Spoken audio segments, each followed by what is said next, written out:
Okay, well, welcome to Princes of the Apocalypse, episode 22, or session 22, I guess.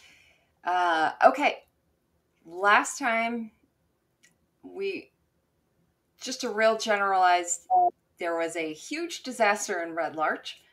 The Cult of the Crushing Wave unleashed a weapon.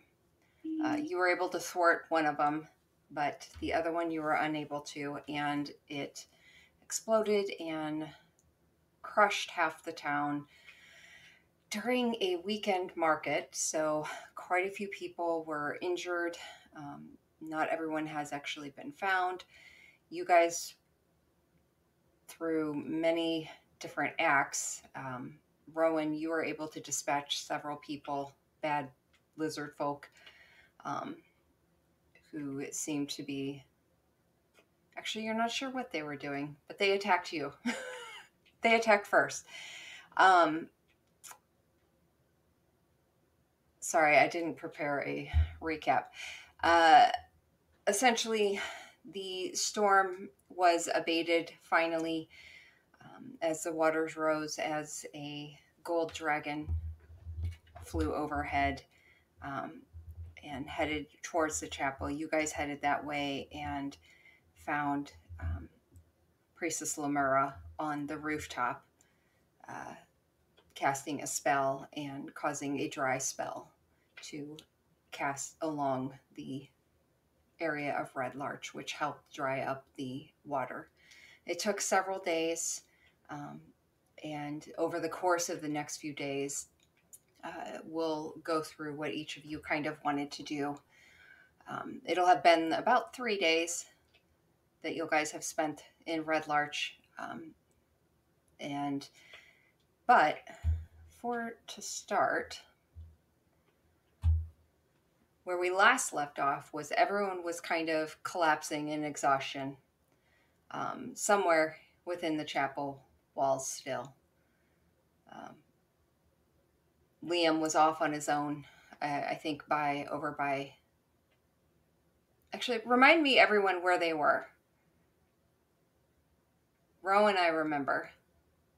I was at the. I had just gotten back to the church. Oh no, I was off getting food. After getting food, I was coming back to the church. Okay, Think Nina was just drying blankets, one prestidigitation at that's a right. time. You were outside doing that, weren't you? I think so. Okay. Yeah. I think I had passed out after finally finding Pell and Garb. Not Garb. Keep forgetting his name. Grund. Oh dear. Grund, the orc? Oh. But Hello? hello? Yeah. Can you hear us? Yeah. There's a weird thing with like one of the wires of my speaker, and it All right. touched something, and then like all I heard was static. But I think I had just passed down. That was where I left it. Yeah. Okay. And I was now having ideas for what I wanted to do. Okay. But that's And- like a metagame thing. And then, Rowan, you were in the chapel. I believe you had passed out as well. Yeah, I basically tried to stay up as long as I could, helping people until I literally, like, physically fell asleep. Okay. So,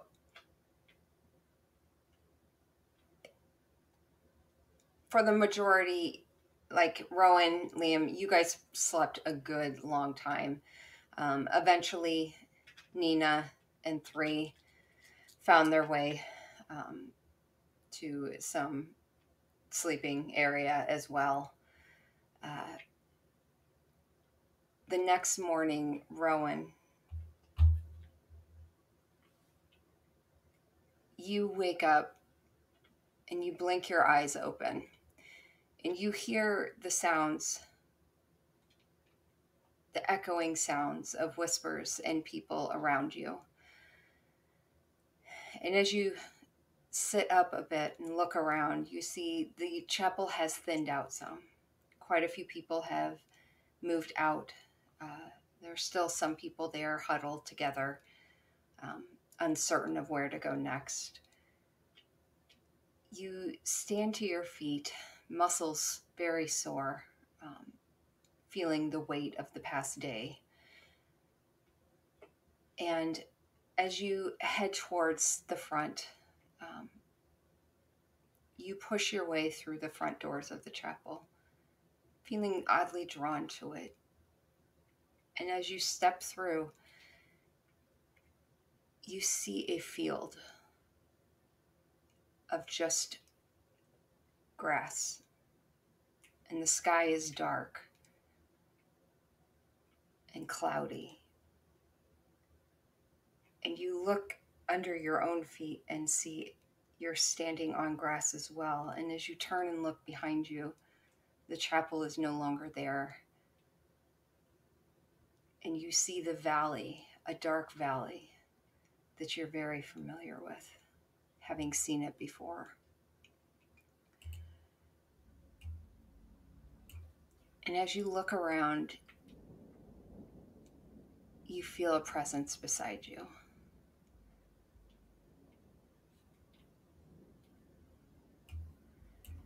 And you turn and look and see Melandra standing there. Eyes not on you. Eyes, blazing white eyes towards the dark valley. Arms crossed.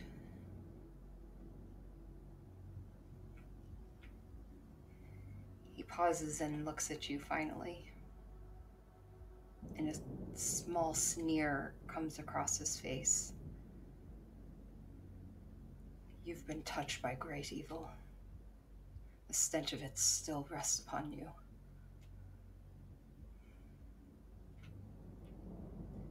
You chose to take up the mantle of Heronius to crusade against evil, not conversate with it. You trust far too easily for a champion of the great god of justice and war. Instead of going out and meeting the enemy head-on, you dabbled too long among the mortals, softening your wits amidst their mundane routines, their fleeting emotions. His eyes bounce across the dark valley. Have you nothing to say for yourself?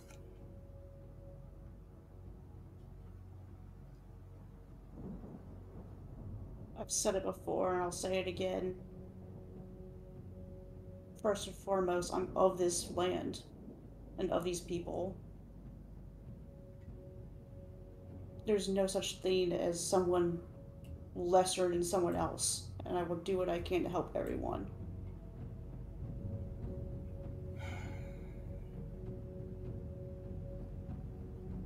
I am not your enemy, Rowan. My commission is to guide your steps toward a bigger goal. Like a stubborn child, you continue to drag your feet, clinging to the impotent. Your party, it lacks a strong voice of leadership, a uniting, guiding force that you should be fulfilling. Instead, your party scuttles after each their own desires, and in the midst of chaos, when you should have stood together, you parted. And you were weaker for it.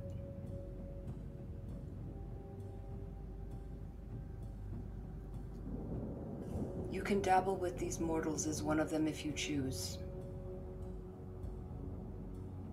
But you will miss the mission, and they will suffer greatly because of it.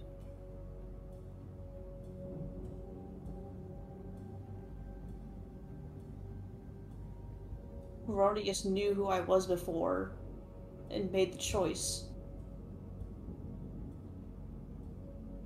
I've never claimed that I was going to change the very foundation of what has made me.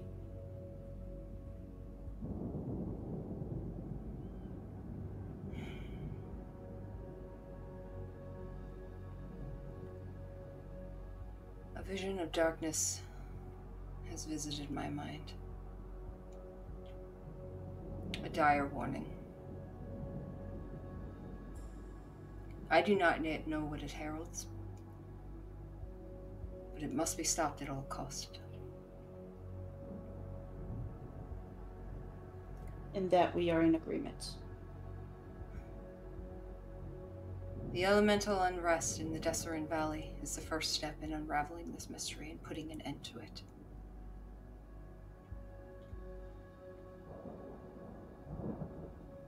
If you wish to stay here,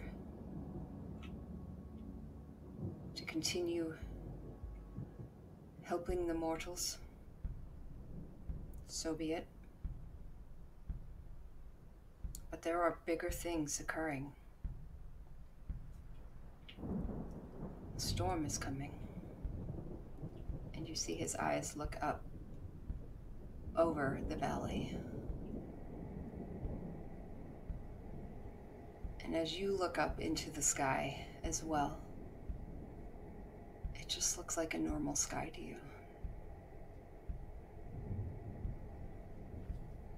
And you feel the hand of Melandra come toward you, and it's like 2 sizes bigger than your own. This is a very large individual standing next to you, and it reaches down, and the hand passes over your eyes briefly. And as the hand comes down,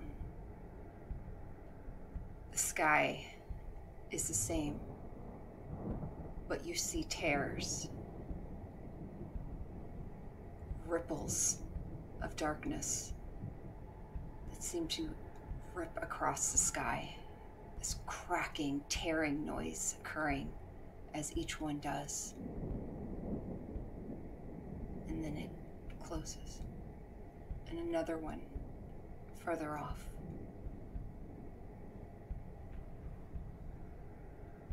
And this time, as your eyes lower to the valley and lightning flashes across the sky,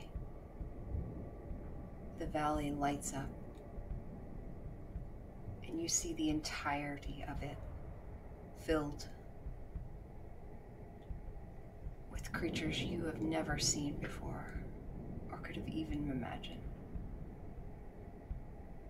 Monsters, hulking beasts, things you struggle to even describe, don't even look like anything you're familiar with, any animal. And they stand down there, all of them looking up towards you and towards Melandra, waiting. And the light fades.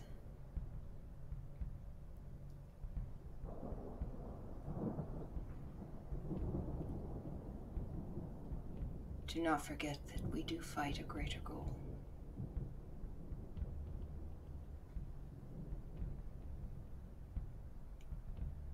The coming storm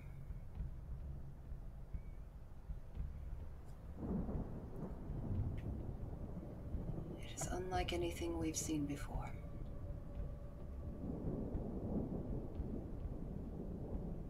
Do not dabble too long, Rowan. Heronius trusts you. Trust me to guide you. And with that, your vision snaps, and you see the church doors slowly closing and hitting you in the face.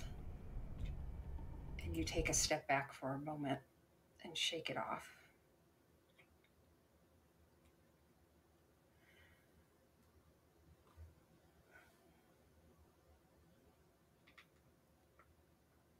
Mother under my breath. I understand. And there's always a storm.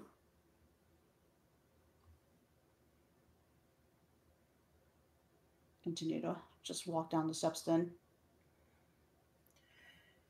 Okay. With that, we'll go ahead and start with you, Rowan.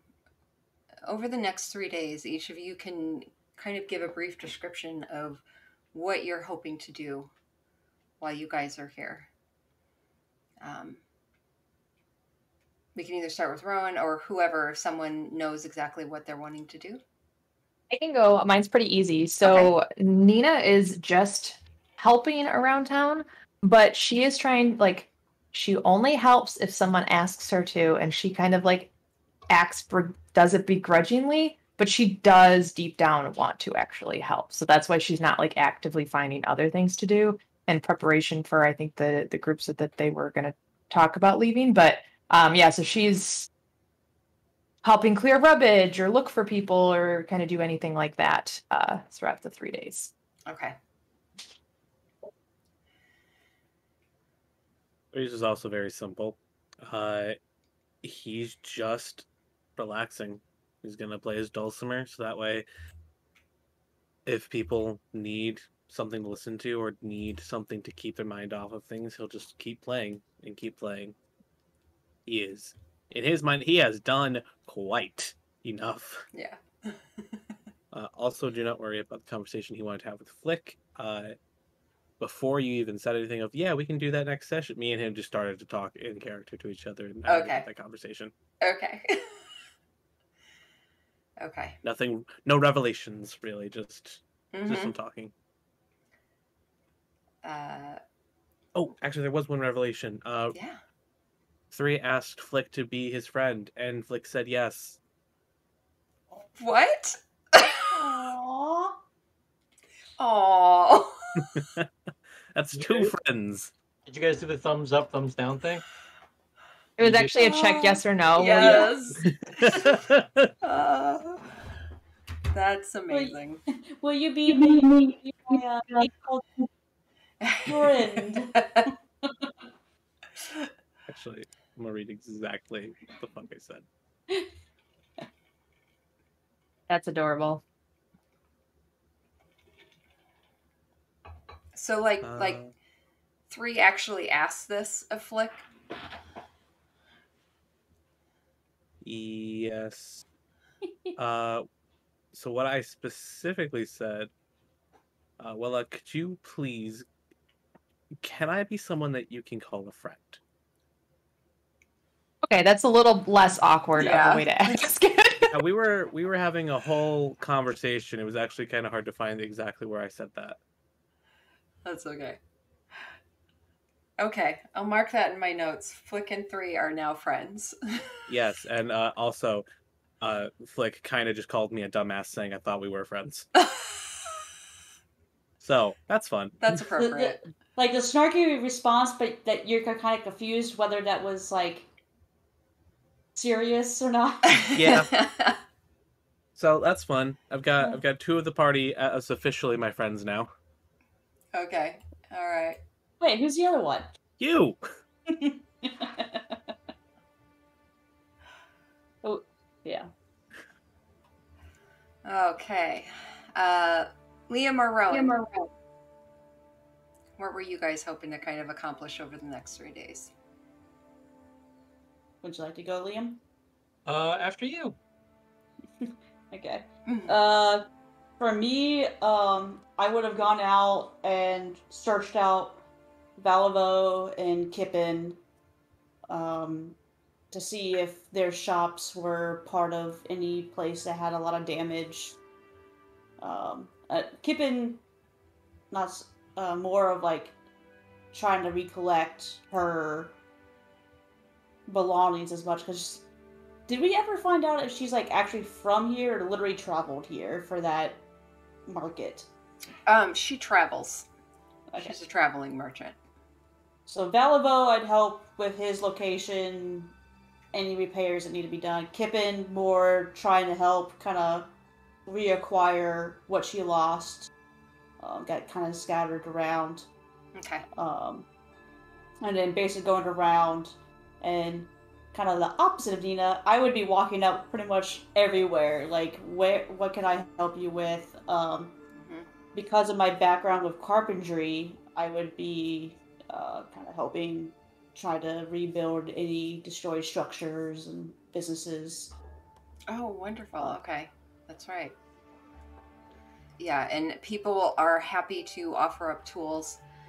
A lot of the traveling merchants have kind of stuck around some of them that were not too far from home and knew the path well, they traveled. Any passing caravans that were coming through over the next 3 days were seeing the destruction. We're happy to pick up stragglers and take them as well. But quite a few stuck around. A lot of them lost their wares, so they're having to start from zero as well.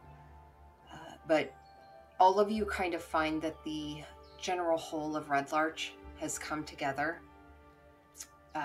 as a unit to try and rebuild, starting with small shacks, whatever leftover boards, things that they could find, bringing it together. A lot of local farmers have come in, bringing food, animals, livestock, bringing what they can.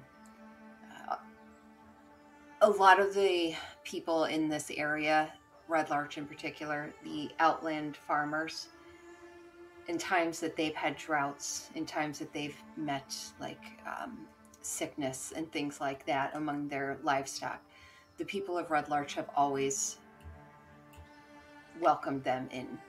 So it's very much a vibrant community that is coming together now to help each other. Probably by the third day, you'll have noticed that a couple representatives from Waterdeep have made their way up. Not a lot, just some general, to start with, riders carrying grain and things like that, having heard the news. So people are definitely able to be fed, but this is going to be a long time coming of complete rebuilding. Liam? So before I say this, I would know if I've discussed it with her before, if Pell has parents or not, right? She was being taken care of by her grandmother, but was she like just being raised by her grandmother, or are her parents dead? Her mother, Pell's father was never really in the picture. But Pell's mother had at one time helped around the farm and stuff, but she had taken off several years back. But Pell's aunts and uncles had also helped on the farm. The grandmother had been this matriarch, basically, that she really looked to, but the aunts and uncles had been there. So, and you would discover that they actually made it through. So she's not completely on her own. Okay. Well, then for the week, I'll be helping out around Pell's farm, or the family, get themselves situated, looking around town for any sort of supplies or anything that could help them. Mm-hmm. Especially because I'm getting flashbacks to like a very familiar situation going on here. Mm-hmm. And at some point, I will ask Pell if she wants to stay here, if she wants to come with us when we leave. Of course, talking with her family about it too, and giving them a chance to train her in leatherworking. If you remember that thing I sent you. No. Hold on. Was this in your private? It's in the document I sent you. Oh, gotcha. Okay.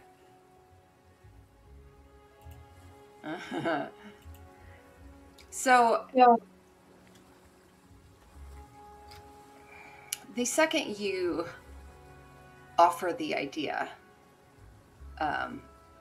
Pell immediately, her eyes go wide, and she just rushes up, our hands on top of the chair, and is just, "Are you serious?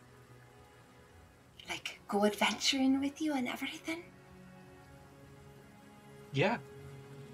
I mean, you'll have to learn some things. I'll teach you how to... I'm a really good learner. Well, good. I can teach you how to... I wasn't always an adventurer. At one point, I was a leather worker. I can teach you some of that, and you can use that when you come back at some point. But for now, I can show you what's out there, and maybe we can find out what happened to your grandmother. And maybe, we can find your mom. You see her kind of shrug her shoulders a bit. And you hear a voice behind Pell, and she turns and looks up at one of her uncles, and the aunt, the aunt is looking at you with these wide eyes of just, are you serious? And the uncle is looking down at Pell. Do you really think your grandmother would want you leaving in the state of this farm? Oh, come on. I mean, what kind of opportunity am I ever going to get like this again? Granny always wanted me to get away from the farm anyways. You see the uncle just roll his eyes. I promise that she'll be well taken care of, and when she does return, she'll have a number of skills that can help out around here. Look at it like an apprenticeship. No offense, sir, but I know Pell's been talking about you and stuff, but we just met you. And yes, you've been helping around here. We've heard what your party has done around town, but you're talking about taking the last vestiges of my sisters. I know we can't keep her here forever, but she's a child. That's no place for a child right now, especially if you're going off to fight them.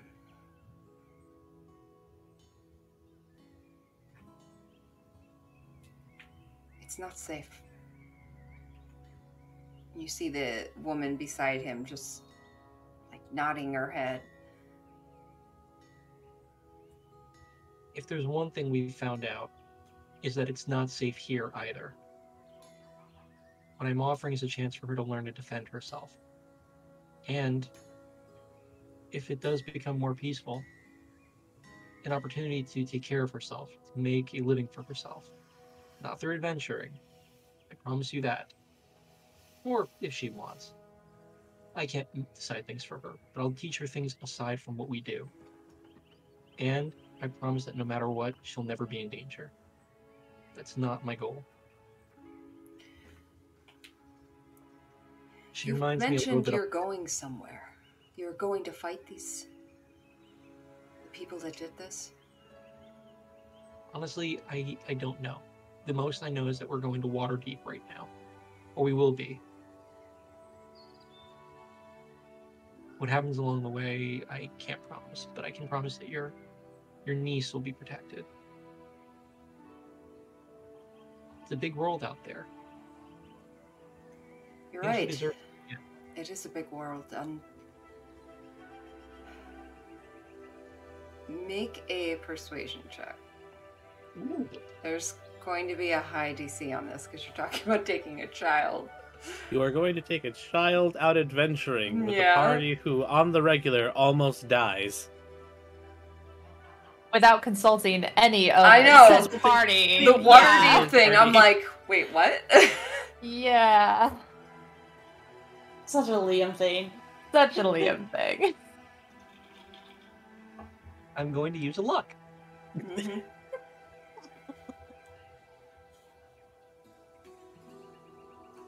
I shouldn't have used the luck. That is persuasion. Oh, crap, that's a 12.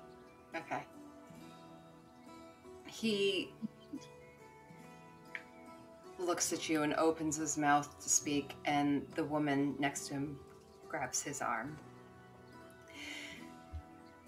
I'm sorry.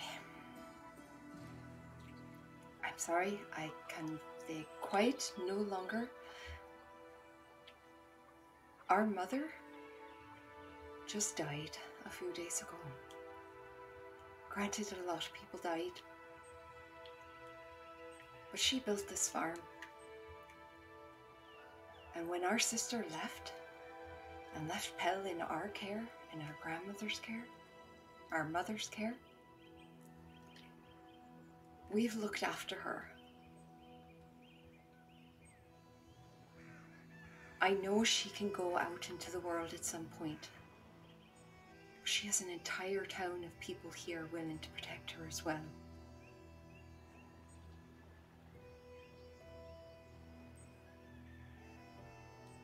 Maybe instead of training her, maybe you could take care of them for us.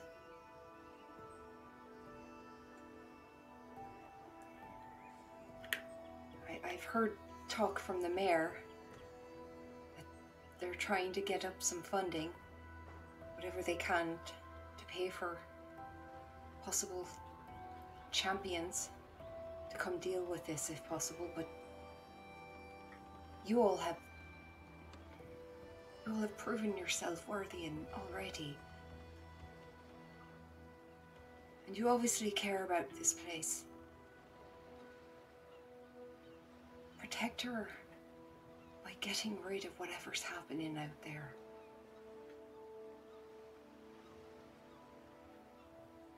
Deal with that. Let her grow up, at least get through her childhood. And then we can revisit this.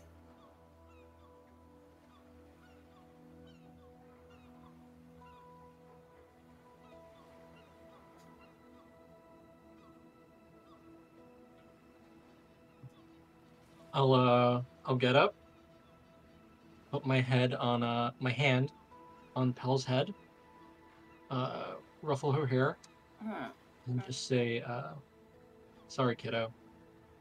Maybe next time. What if there's not a next time?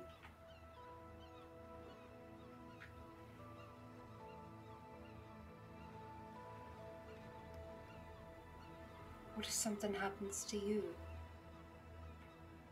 Believe me, I can take care of myself. You better. She holds up her little pinky finger like this. And I will put up mine and pinky swear. Swear it. Are you sure about that? That's a very serious promise. And I'm gonna say, as long as she keeps Razor, I'll have to come back because she's got my dagger. Well, then I'll never give it up.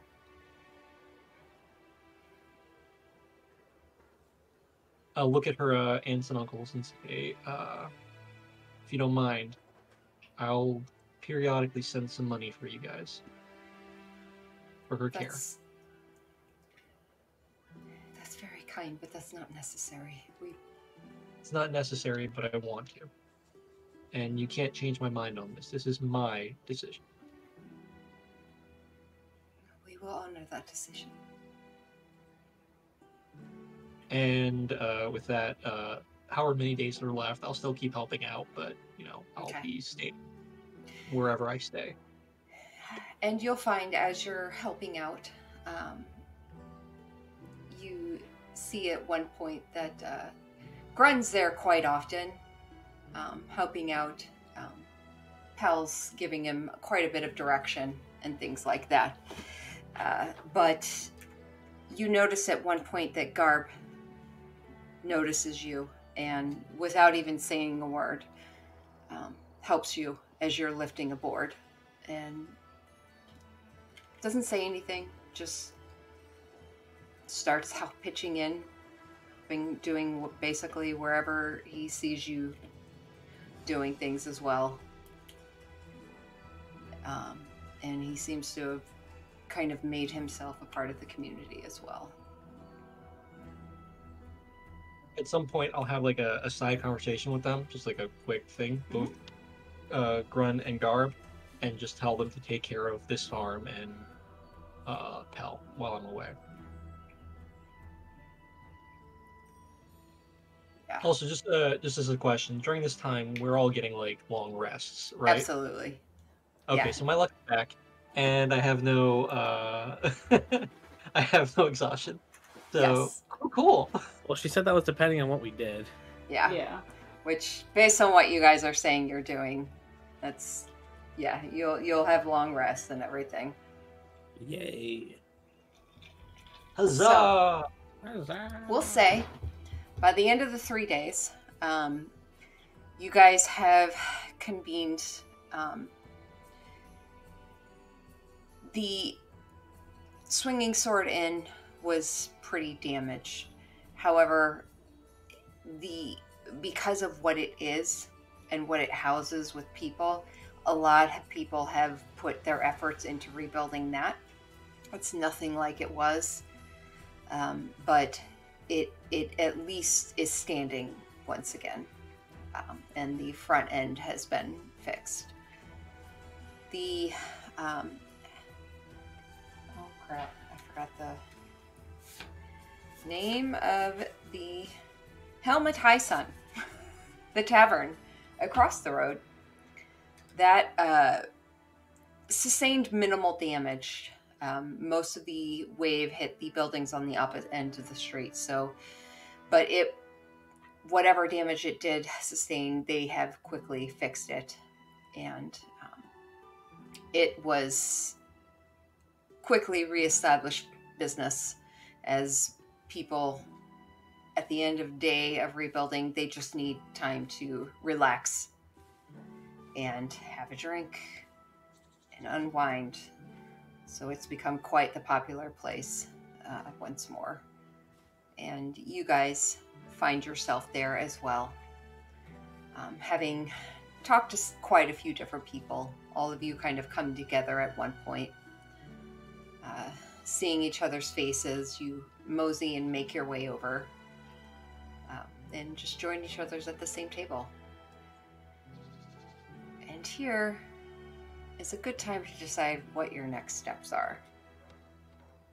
So you guys sit down and you are quickly served some drinks and just some basic breads and cheeses. I don't know about you guys, but I could be here forever drying blankets and beds and whatnot. Seems like there might be bigger things that we should be getting to. Lots of hands to help around here. Yeah, I'm getting quite bored here. Thank you. Exactly. Bored? Yes. But these people need help. But do they need our help? They do, but I don't think in the way that we've been doing it. She can summon fire. You can use holy stuff. He can sneak through the shadows, and I can move the ground with my bare hands. We can do something else and still be helpful. The mundane work of the common man is done by the common man now. So, how about something exciting like, I don't know, attacking the people that flooded this place? I understand what you're saying, but using board to talk about people's lives, just... I get it. I used to be them. I've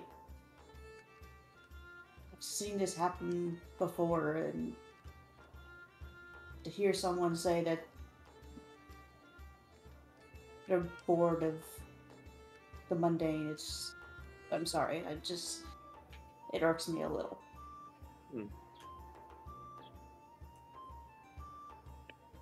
That's another thing I should not say.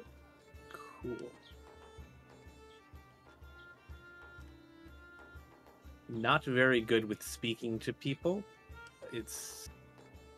I'm probably going to say more things to upset you in the future, and I apologize. And that's why I'm not taking it out on you or anything. I get that maybe it's not, well, even if it is, just be careful who you say it to, because these people's lives have been uprooted, and they're trying to figure things out. I shall try my hardest to not offend. But to the main point, that was a lot of water, a lot of crashing wave cultists. I think it's pretty safe to say where I need to go and unload a few arrows. And to be honest, I didn't really come here to help dry out blankets and beds. Why are you here? I'm here to look into everything else that's been going on. I'm looking to stop some cultists.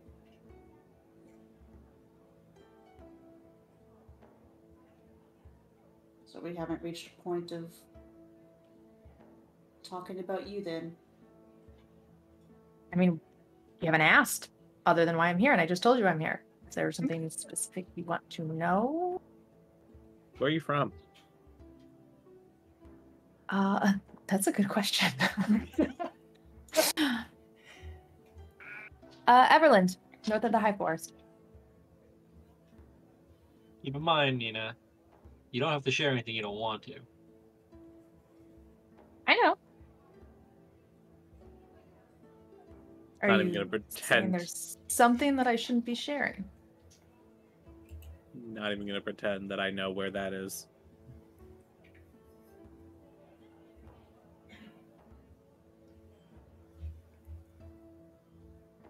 It seems we're all still more of a semi-closed off bunch. Where are you from then? You said you've seen stuff like this. You used to be one of these people before? I come from a port city, Velen on a Titherian peninsula. Yep, don't know where that is. I need a goddamn map. Well, it's by the Sea of Swords. A little distant from here, but Oh, so further down the coast? yeah, exactly. It came from a fishing town of sorts. Totally not looking up the favorite map or anything. I mean, quite frankly, I don't really have necessarily anything to hide. It's just, and I will apologize if I'm saying that it seems like you're hiding something. It's not. I'm still just a little bit tired from the last couple days. I'm just realize I don't really know you. Well, I'm an open book. Sometimes people think I talk too much about myself. So, if you want to know anything, just ask.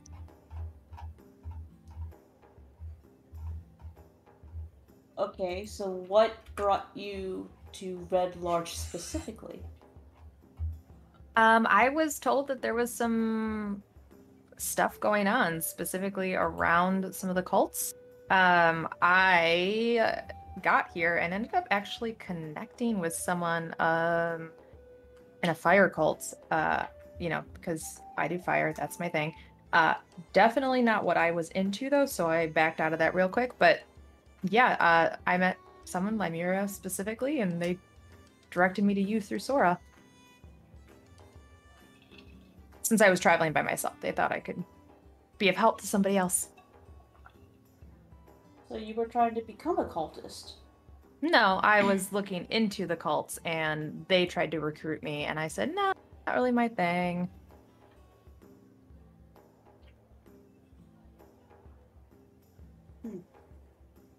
I like fire, but I'm not looking to, end the world with fire. My powers come from like a gold dragon, so as chaotic as I can be, I'm still technically like on the good side. Otherwise, my powers kind of stop working. Oh. Oh, so is that the only reason that you've chosen to be good then? No.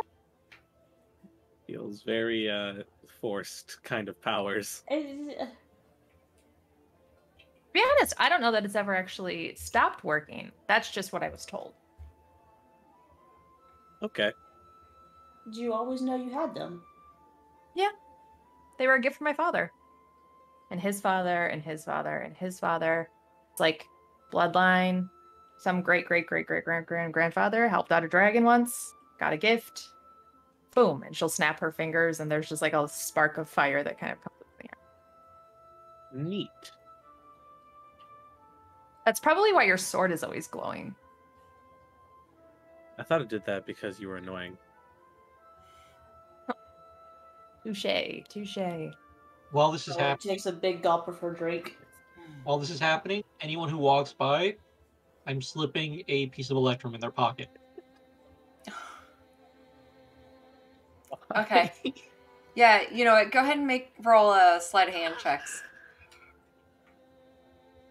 Because at this point, it seems like I should be giving back.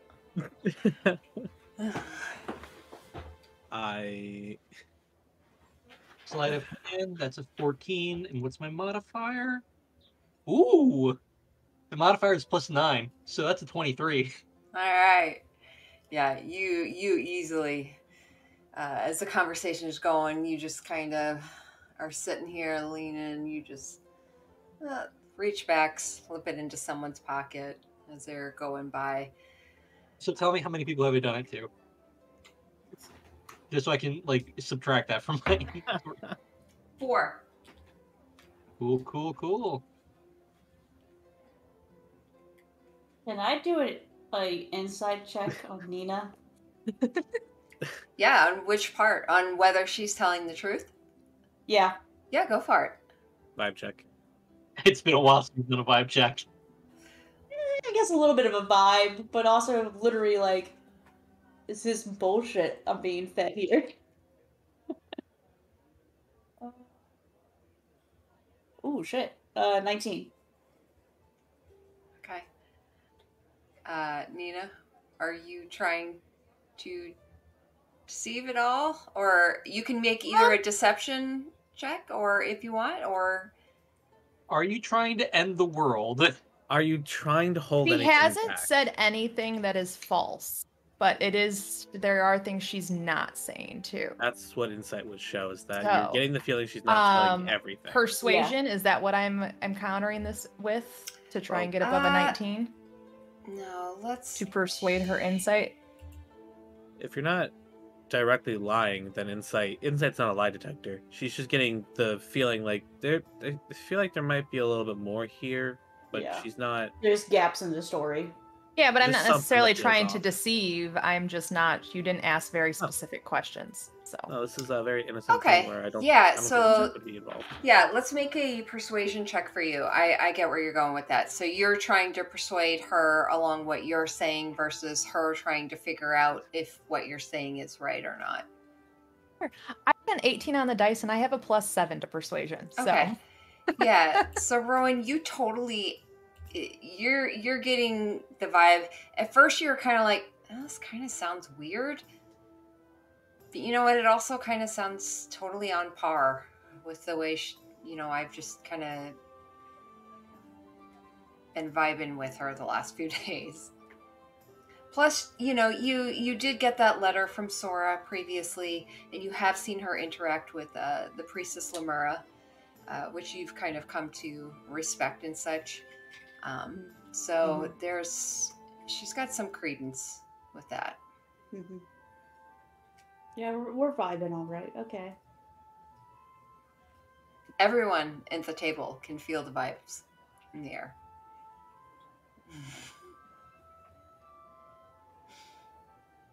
You insulted my mother. Can you feel the pulse tonight? Also, Are you- I know Flick isn't here. They had messaged me a little bit about some stuff downtime wise that I was going to let them share, but Nina's been helping them a little bit as well. So she's been contributing a little bit more to the party that I think they would have seen Okay. and Okay. recognized. Yeah. So. Flick is, of course, building some things while they are. Yeah. She's just building a house by herself. Yeah, on her downtime, she is doing all of her skills, pitching in here and there, but also building some things on the side to try and help the party. So as she sits at the table with you all, like she's whittling with something, and her ears every now and then twitch, and you know she's listening, but for the most part, she is very involved in what she's messing with at the moment. So why did you want to investigate a cult? I was kind of heard about something that happened further up north where I was training near, and it was pretty bad, just like massive fires and stuff everywhere springing up, and I thought, this is what I was supposed to be kind of looking into. I don't know. My dad just always told me like I should use my magic for good. I should try and help people. And since I can control fire, if those kind of things spring up, maybe I can also like dampen them.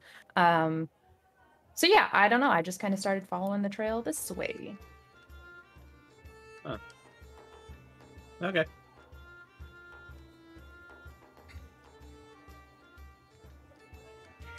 How are you feeling, 3? Hmm? I mean, I know you were very adamant about avoiding your sister, and she wasn't there, so... Which, at the end of the day, I'm very grateful for.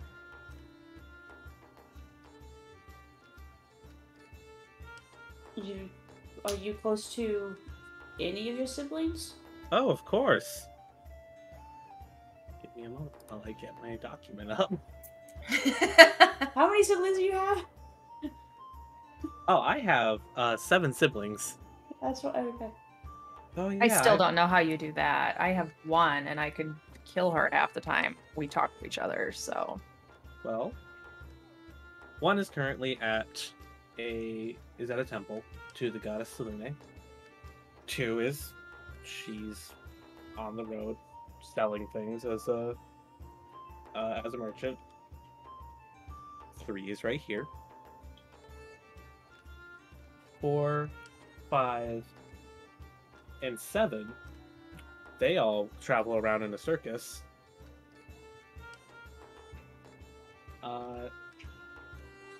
6 is a farmer, and every single time I pass by, he makes sure to give me some food.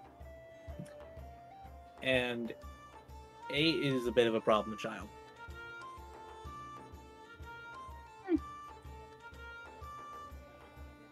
That We don't youngest teach- child system. Yeah, sure. We all tease each other, it's fine. Just didn't want to have to deal with that from 2. She is my older sister, and with that comes the territory of we fight a lot. But if if it ever comes to my family, even 8, I will drop everything and help them immediately with no hesitation.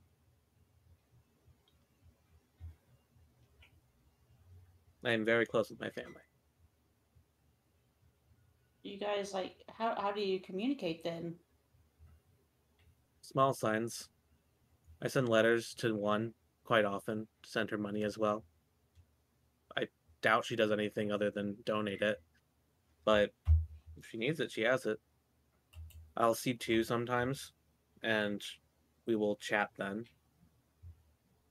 Shifters, they kind of just go and do things. And if we meet each other again, then we catch up, we talk, and then we're on our way again. I might not see them for years, but once we see each other, we will make the time to talk.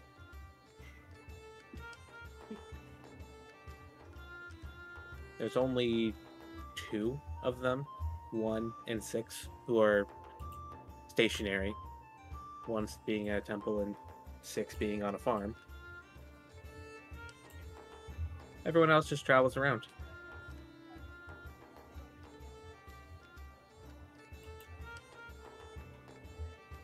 Hey, you, Liam.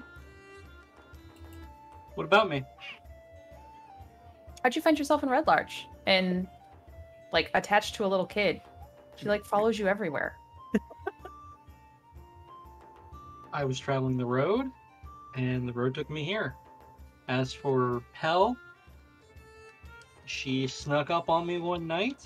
We talked, and she reminds me a little bit of myself. That's all. Annoyingly sticky fingers. She's not there yet. She's got a attitude that I remember very well. Attitude. Plus, got a soft spot for kids.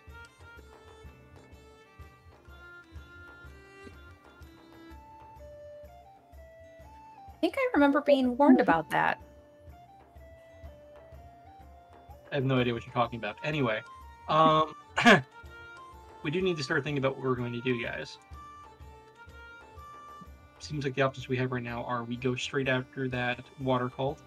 Although I feel like, as crazy as this is, I need to be the voice of reason here and point out that they almost wiped us last time we tried to go there. We tried to take them out. So do we want to go right now? Or do we want to maybe go to Waterdeep, try to get more information, see what we can find in order to arm ourselves, and then hit them hard after we reach the much stronger point. Once we're better prepared.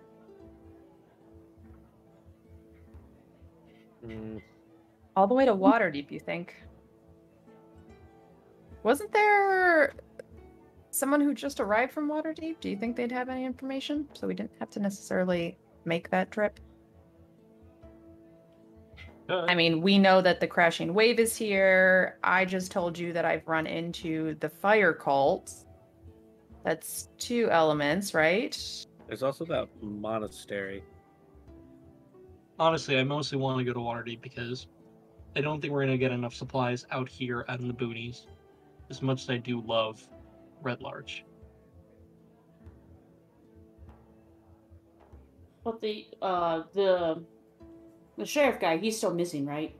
Yes. Yeah. Okay.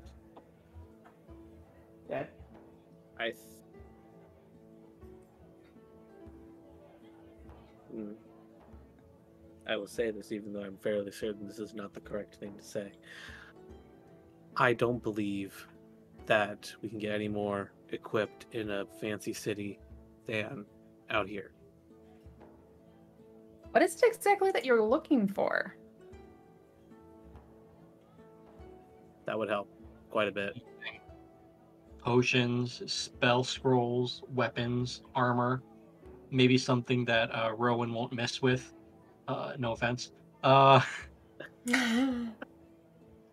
mean, Flick seems to be working on your armor pretty well. It kind of got like our own little traveling forge, alchemist, tinkerer. I don't know. I personally don't think that we need to go all the way down to Waterdeep just to buy some things to have to turn around and come back, since we know that all of this is happening here. Also, do we even have the money for something like that? Aren't potions expensive?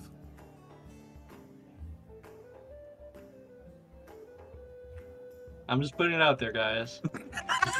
Your vote. I think I'm sitting on like 2 potions right now. Huh. It's true, though, Lash. Yeah, I've got 1 potion of greater healing and a potion of fire resistance. And I just learned the spell Cure Wounds. You know, the trick to that is just to not get hit.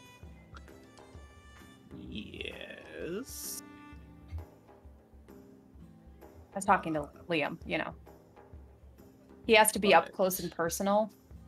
Got to do that ranged attack. That's not his specialty, but you know. So, It was a joke. Oh my gosh, what a tough crowd. I'm you have going, to be funny in order to make jokes. I'm going to Meow. underneath the table, flick my fingers, directing at Nina's shoes, which is me directing like the rope of climbing to go tie her feet together. Yeah. Make a perception check. Yeah, make a sleight of hand check, Liam. Nina, make a perception. 17. 16. Nina, you feel something kind of slithering around your ankles. And then slowly start to kind of tighten.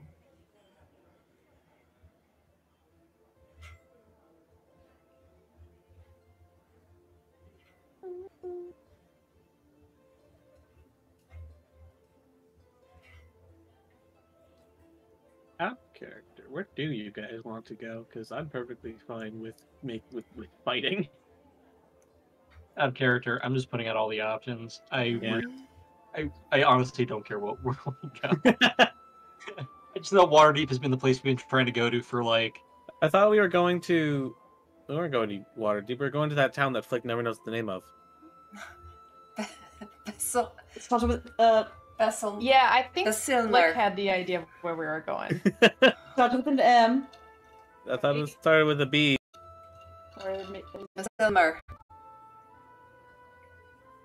Oh, well then let's go there. Back in character. Nina's going to, feeling the ropes kind of slither around her ankles, like move her hand down below as well, and just prestidigitate a little flame and kind of direct it at Liam's knee. The flame at my knee? Yeah.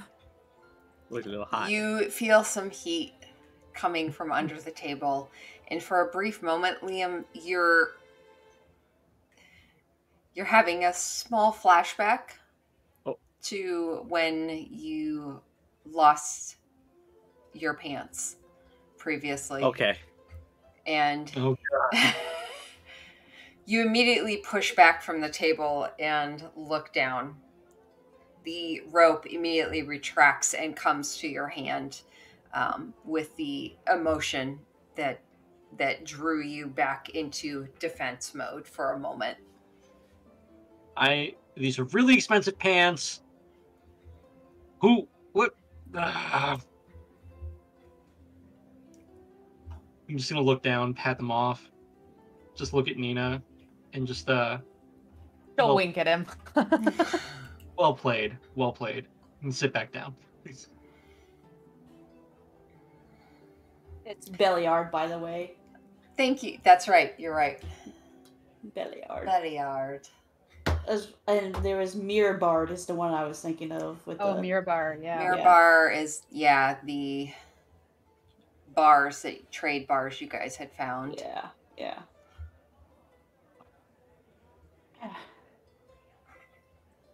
My God, my cat is being so needy tonight.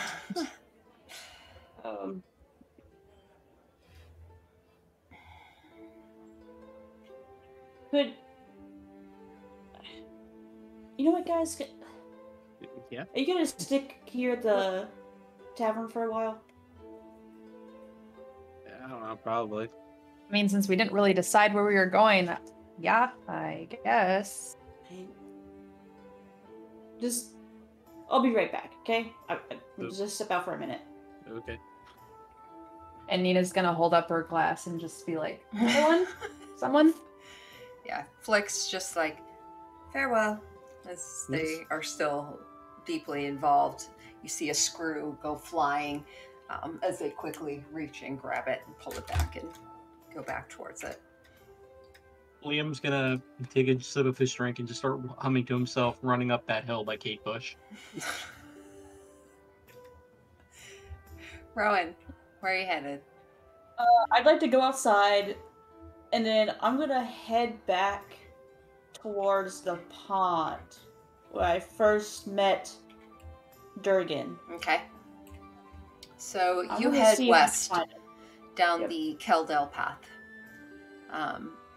It's at first it was a little difficult to. You can find the entrance well enough because you can see somewhere the buildings, leftover remnants of the buildings that stood along the side. But as you make your way down, there's quite a bit of the road has been washed out, so you do have to kind of walk over it and step over some gaps here and there. But being as it's later in the day, it is getting dark very quickly. But you make your way towards the pond area, find the small little path outside of where the tidal wave hit, and you make your way up to the pond, and you see it there just like before. The storm didn't seem to get this far.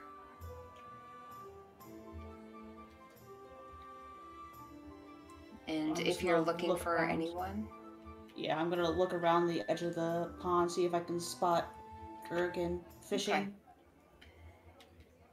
Yeah, you look around the pond and you don't see him, you don't see anyone around the pond fishing. As you kind of do a walk, just kind of making your way around the edge of it, you do see off to where there's a cluster of trees and a rock there, a very large rock with a flat top. And you see a figure sitting atop there, and arms rested on the bent knees, and they look over to you and just kind of give a wave, and you recognize the form of Durgan sitting there.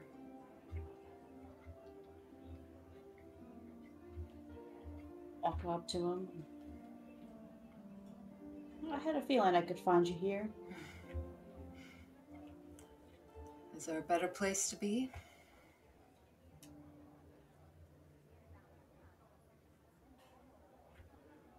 Maybe not for you. What brings you out here this evening?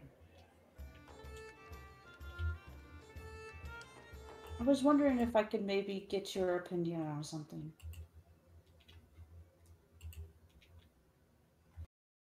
Of course. You seem to care about the people around here. Did you maybe get some people to the church? My group and I are trying to decide what our next move is, and quite frankly, I feel like I'm a little bit at a crossroad.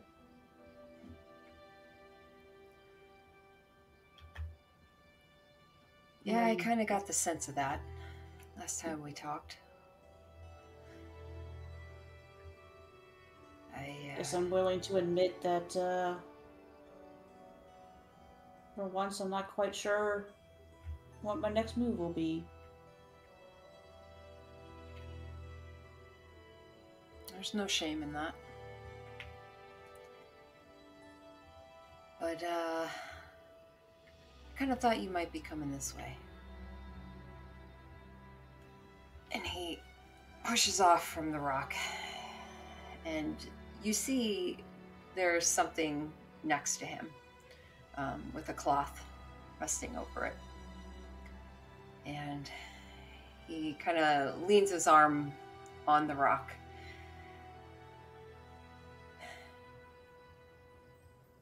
I have to say, I was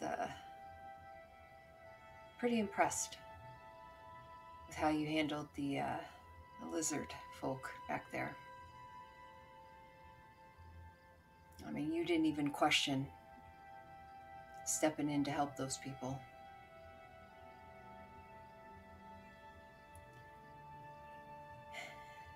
This here served me well for quite a few years, but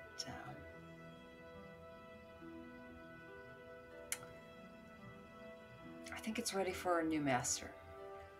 And he reaches down and he pulls the cloth out off one side and then opens the other and reveals a sword. You see a sword sitting there.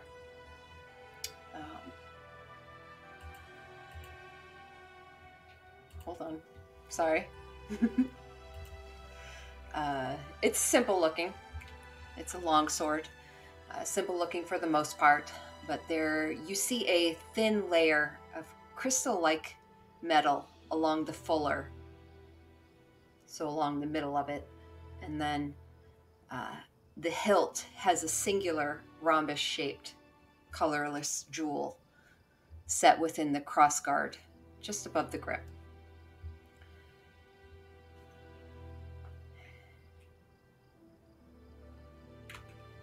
Now, I don't know you well, but I know a warrior's heart when I see one.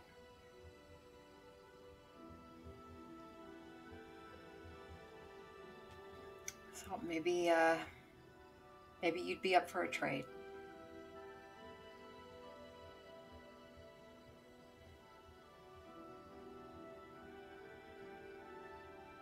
He kind of looks down at your hammer. I know it's a big ask, but based on our conversation last time,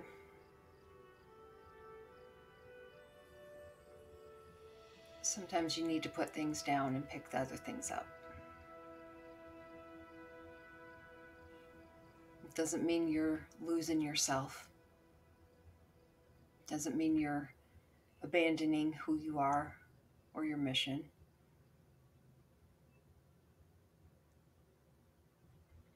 Sometimes you just need a new perspective.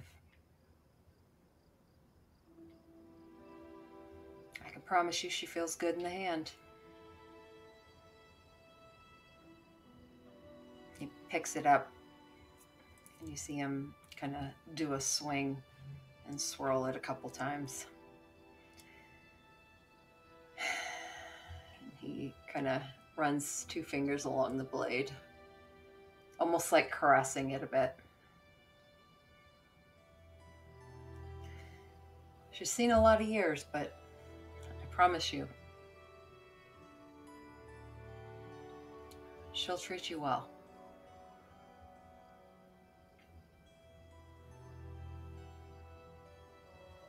I reach back and pull off my warhammer and grasp it in my hands, looking at it.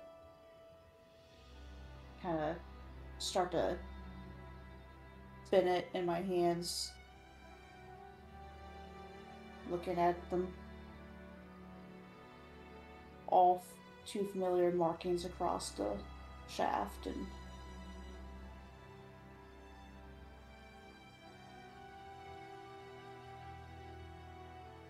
think for a moment of all the things we've been through, and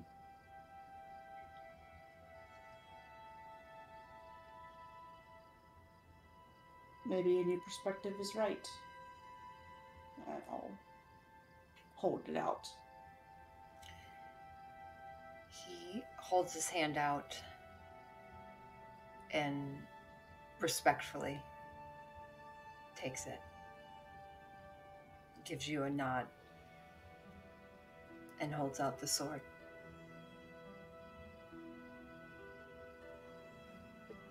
I slowly grab it and pull it in and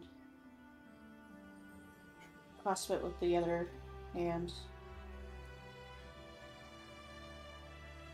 Take a long look at the markings on the blade. Yeah. As you grip it, you feel a low thrumming vibration as your hands grip it. And as you kind of run your hand and your fingers along the blade, where that thin layer of crystal-like metal, a brief bit of light seems to follow your hands before dimming out. And the low, very low thrumming, just this vibration, it just feels so in tuned and right.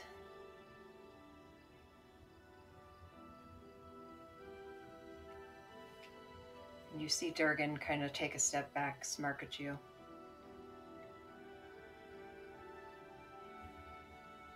Who are you? He kind of gives a twirl with the hammer, looks at it for a minute.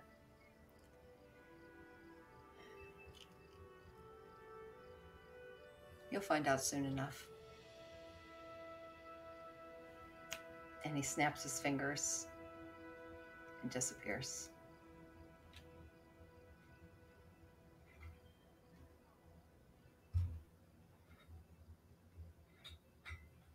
I chuckle to myself.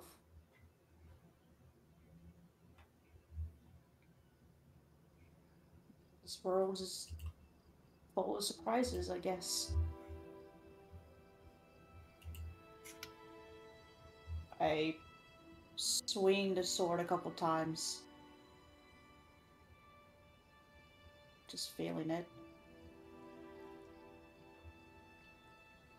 It feels well balanced. Almost, you hate to even think it, but almost more than the hammer ever felt. The way it slices through the air, you can almost feel that vibration thrumming and the air shifting, parting to make way for it.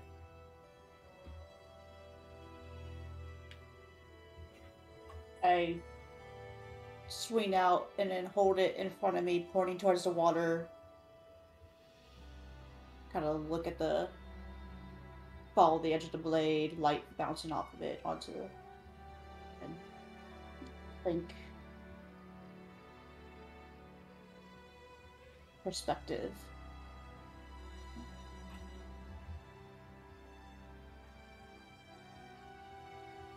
Go to put it on my back and, well, I guess need a new way to hold it. So used to the Warhammer.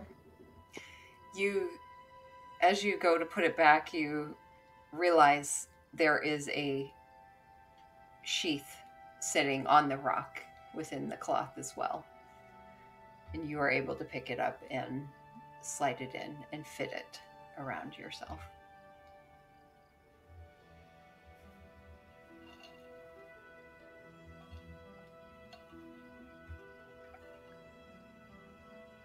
Thank you, Durgan.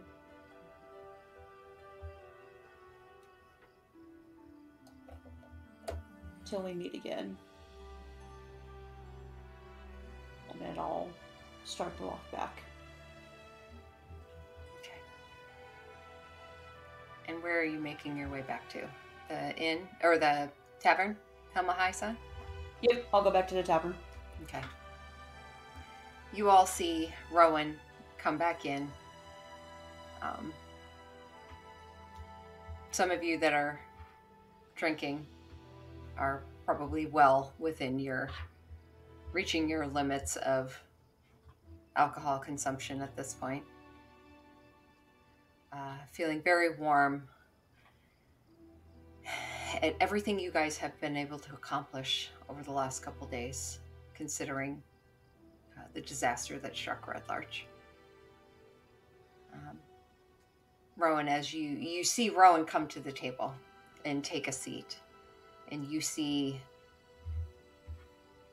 well, all of you make perception checks. And I'll make one for Phil as well. Mm-hmm. Boy, first roll of the night. Where are my dice? Liam has advantage. I'm just kidding. Actually, where? Oh, I found them.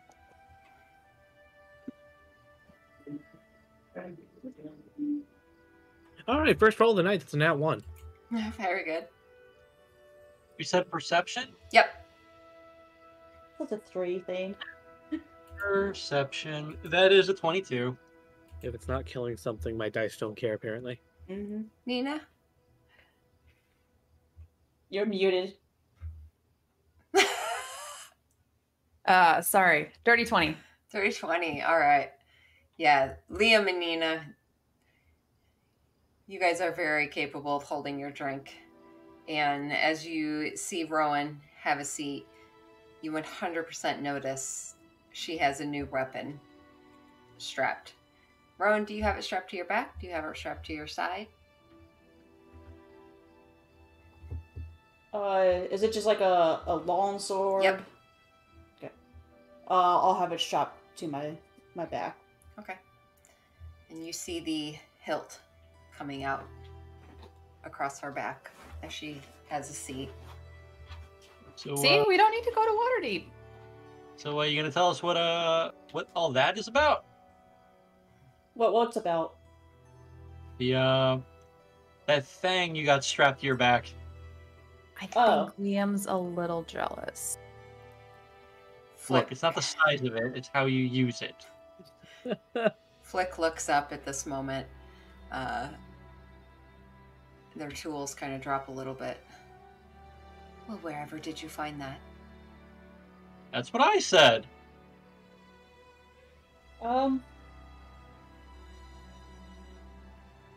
Let's just say I needed a new perspective. And Flick kind of leans forward and looks at it a bit. I reach back, kind of look around. Instead of yanking it out like I'm gonna attack, I slowly pull it. Don't mind me. And I hand it over to Flick. All right. You're really not going to tell us where you got it? Just new perspective. What? I told you you could ask me anything, and here they asked you a very specific question twice, and you're not answering. Yeah, it seems a little unfair. You were grilling Nina, and now you refuse to even tell us about this Thank new you. sword you have. I mean, is Nina really the one we shouldn't trust, or You see Flick kind of press their hand along the sword, just passing over it. This is very interesting. Who did you get it from, you say? No one, Didn't. apparently. That is the problem. Well, Okay. to answer the question, Did you steal it? so and not even consult me? What are we stealing? You've had no quite well, a bad influence okay. on Rowan, I will say, Liam. You are correct, Flick. But okay, technically I don't know if it's stolen. I will say that. But there has been a gentleman that goes by the name Durgan who has been popping up, appearing in places, and we've had conversations that I know You have a this sounds- sugar daddy? I know this sounds weird. Does he No, pay Nina. you for No. your time? Yeah, he just and now he's giving you gifts. Oh, Three's gotta ask, what's a sugar daddy? Nina, would What- you like to explain? What A color? sugar daddy is essentially someone who takes care of you for the pleasure of your company. The gender neutral term is a glucose guardian.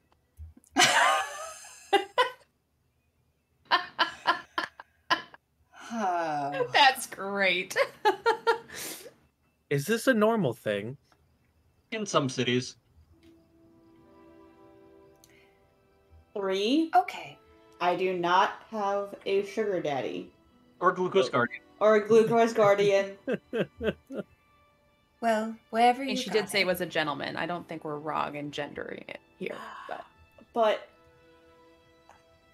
I know this is gonna sound weirder than this conversation's been going, but I don't know fully who the. I feel like there's more to this gentleman than meets the eye. Speaking Why? of eyes, Rowan, this gentleman, do you happen to know what color his eyes were? I don't know what color was his eyes, DM. They were just, as far as you remember, just a very general brown. They were your average brown color, Liam.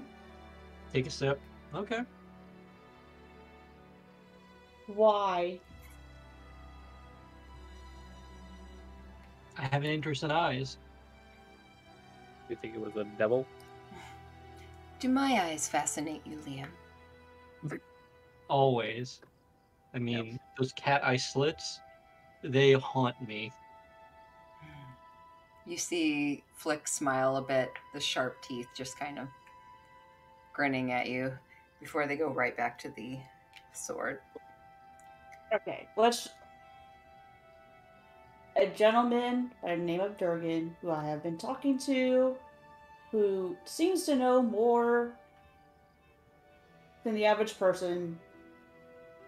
I went to talk to, and so he said I needed a new perspective and gave me this sword.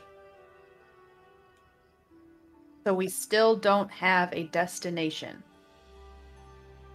Well, based on the reason why I went to see him, I feel like we need to go to the cult. Walking away and coming back, I just don't see that being. Red Larch has no sheriff and is devastated, and I feel like if we walk away, for how long the travel is. But that's just me. I will never force any of you to. I'm in. All right, let's go.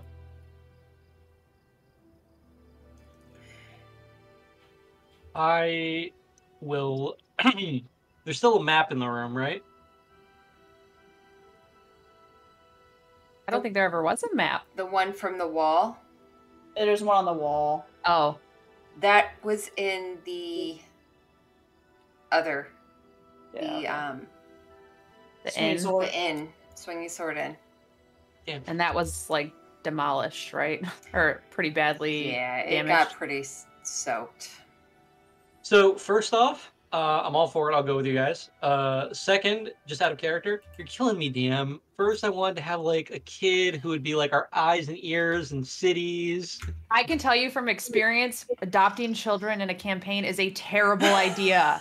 We Why have would like you want? 3 in our other one, and it is a terrible idea. Why I would want. you want to bring a child with you on an adventure when a grown-ass man who can shift into a half beast nearly died? Yeah. I also just wanted to throw like the dagger at the map and be like, "That's where we're going." But no map. You're killing me. You're killing me. You see Flick extend her hands over the sword as she picks it up, and you see some shimmering on the air just above it as her paw, basically, hand. I'm not clear on that. Passes over it as she casts Identify on it. And you see her hand pull back for a moment, as if drawing the magic back into it. Well, Rowan, dear, I think this will serve you very well. She kind of pushes it back towards you across the table. And I will add this to your inventory.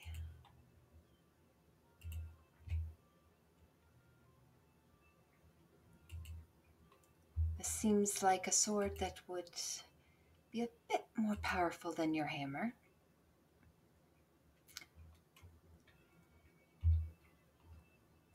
I do believe, and bear with me,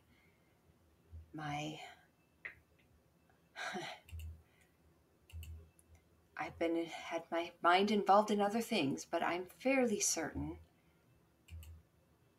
the name of the sword is Dissonance.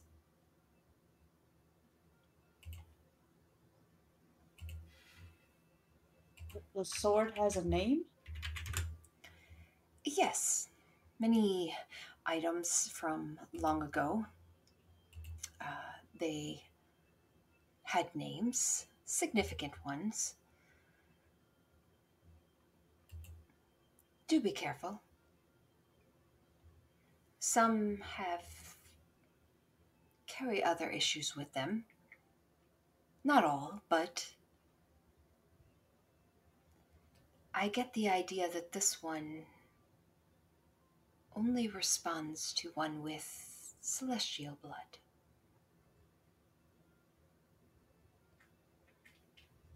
Which of course would serve you well.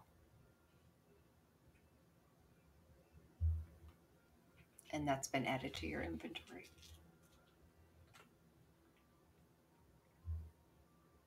Thank you. Like, I appreciate that.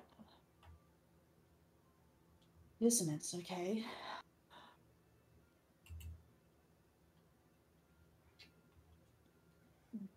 Durgan, you strange fellow.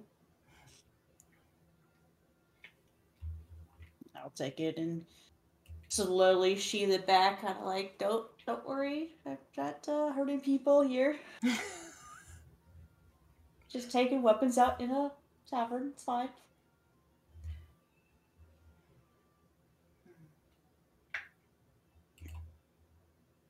So, shall we go? Liam says as he pounds back the rest of his drink and gets up.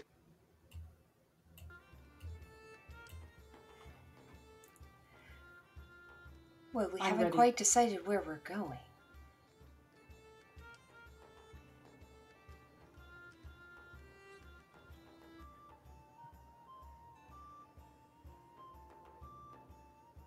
I assume. Actually, in the 3 days of helping the town, did we find any clues or anything, remnants of origin points for the waves and water? Yeah, Flick had found it for the most part when they were exploring the quarry to the southwest, which also happens to be the place that 3 had climbed the cliffside.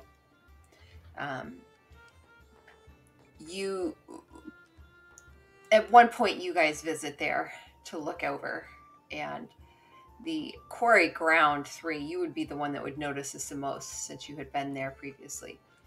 The ground itself had been gouged out very deeply. The walls of the quarry around the backside don't seem too affected, as if the force of the effect had gone outward as opposed to all encompassing.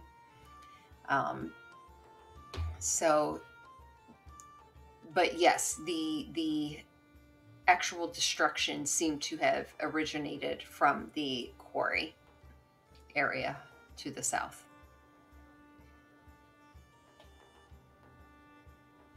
As for clues, other than the tank, the odd tank that 3 had picked up, and what you had heard from the informant previously, which also disappeared. You're not really, you haven't really found anything else. I mean, the entire group is like 99% certain that this was the water cult based on your encounter, Nina and 3's encounter with the informant that used to work at the bar.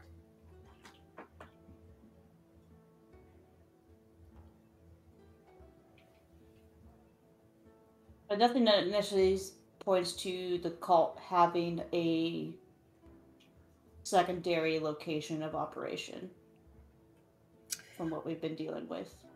No. Mm-mm. Okay.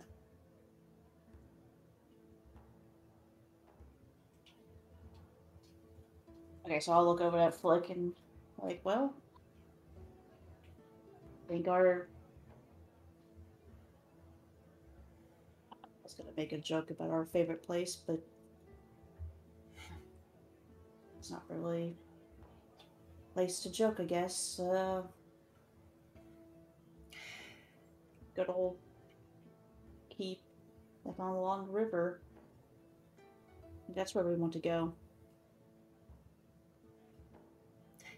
I feel that is where we owe our respects to. We definitely have some balance to bring.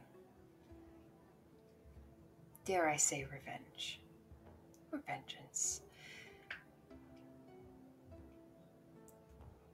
However, there's also the other places too.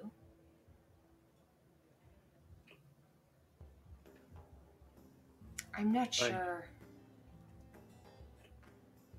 leaving town to Waterdeep is...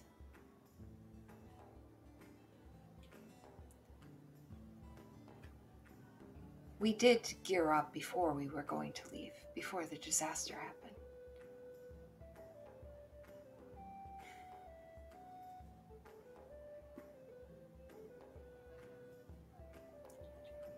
DM. I don't want to say too much because I don't want to make a decision for Flick, but... Are you trying to avoid another shopping episode? No. Apologies for being distracted. We just got a new kitten, and my other cat is currently trying to break out of my room by jumping up to the doorknob to try to turn it.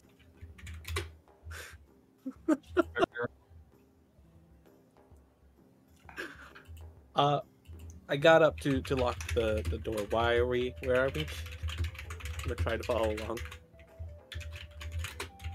Just doing a moment of like, Flick was like, where do we want to go? And then I was like, just double checking that my response was going to be like to the keep where everything's been happening. Because we do have multiple options. We have the fire cult that Nina told us about. We've got the water cult, and we've got the earth cult that I'm fairly certain is an earth cult since that's the only other suspicious area, and then the spire that you guys visited that one time. That's with the Manticore, right? Yeah. Good times, good times. Yeah, I'm not gonna do that. You guys can do that. That's fun for you. I feel like I remember Flick mentioning something about the Tyr Basil. That was a big thing for them, wasn't it? Yeah. Out of character, I'm trying to just recall. Tyr Basil. That was not the temple under Riverguard Keep, right? Correct.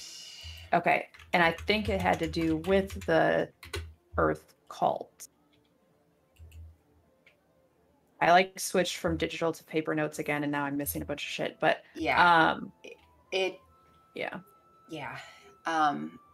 Flick would speak up at that point.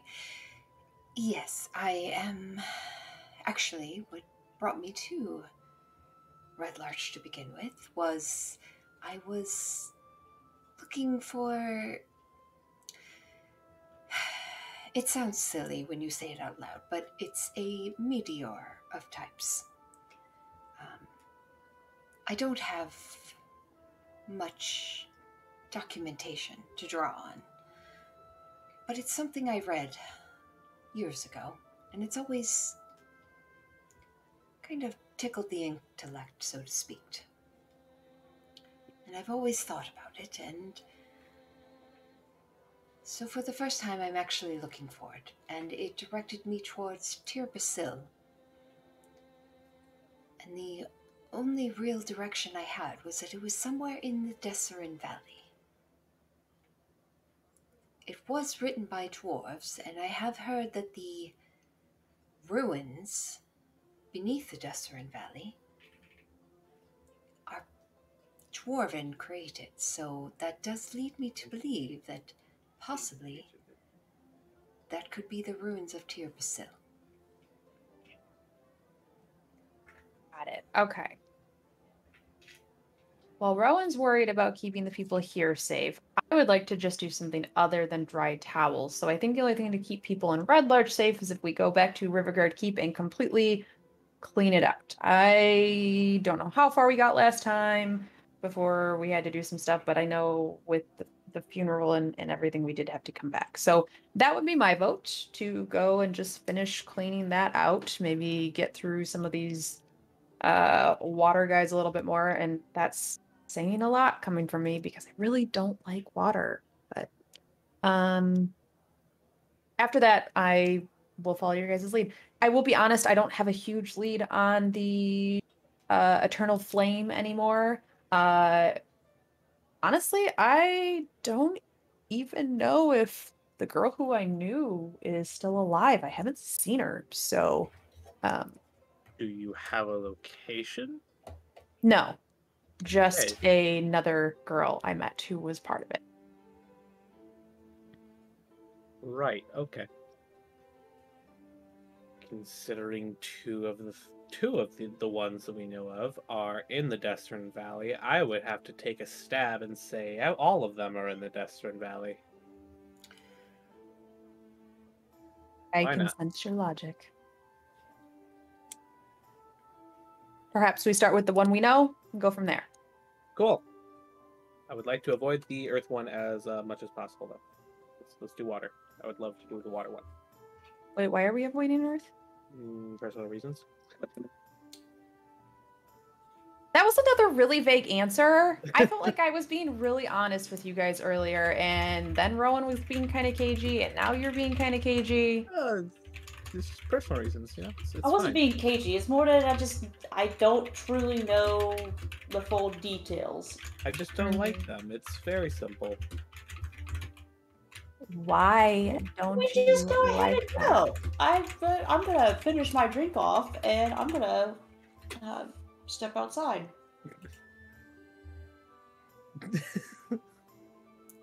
Liam is very confused as to what's going on. We're going to go fight water. All right. We're gonna kill the sons of bitches that did this to this town. You had me at sons of bitches. You know, be the heroes. Be big damn heroes. Be the heroes.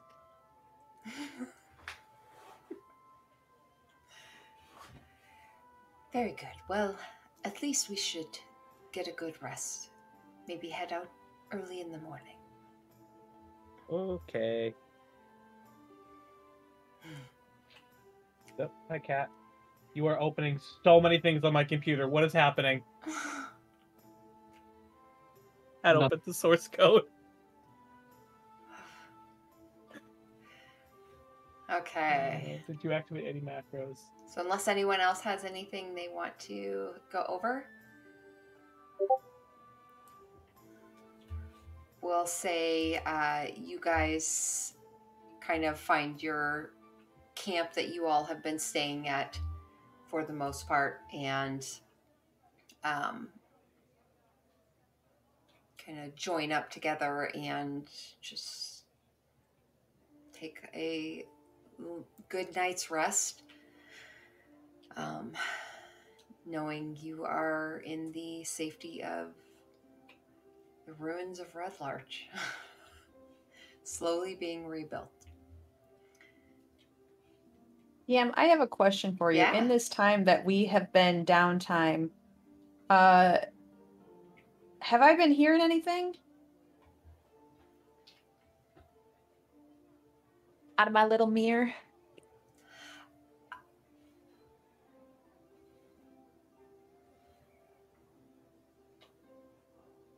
And it's okay if you say no. Yeah, I I wasn't would sure. say I didn't no at have any this point. ideas, so Yeah, no, at this point, you've not gotten anything from there at the Okay. moment.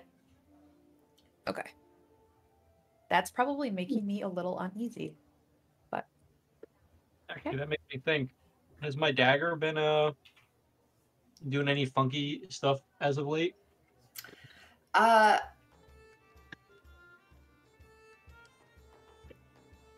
no, All y'all got some random ass items that talk to you. no. Now and then, when you join up with the rest of the group, you feel a slight breeze. Nothing that feels what you've come to know as directional or pushing. It's more just a comforting, like a moment of just rest and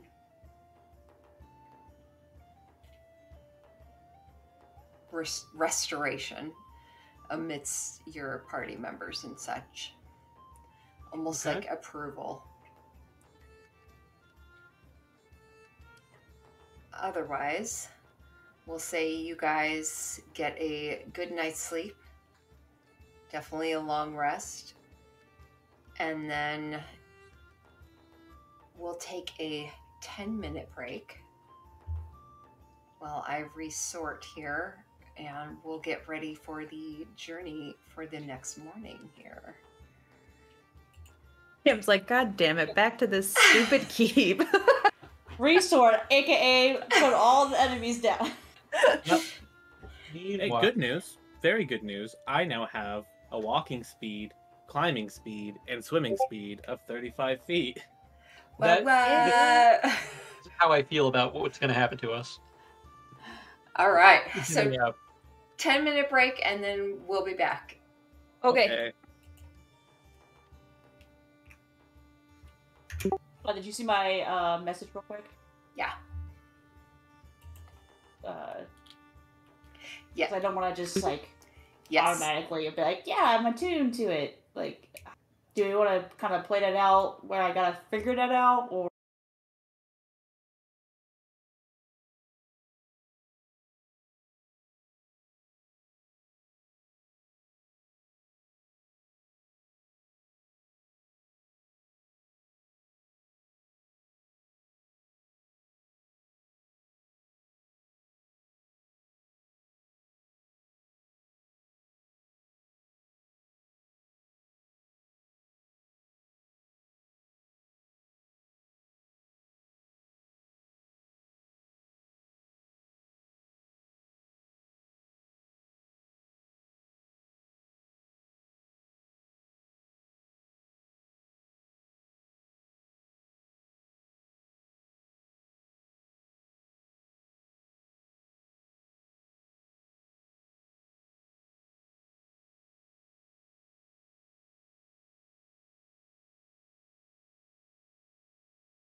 What the hell are you drinking? Well, it just wasn't mixed very well.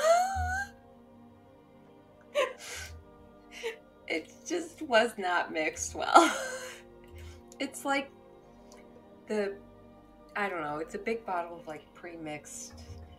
I have lime margarita and watermelon margarita, and I kind of add them together and then add like a watermelon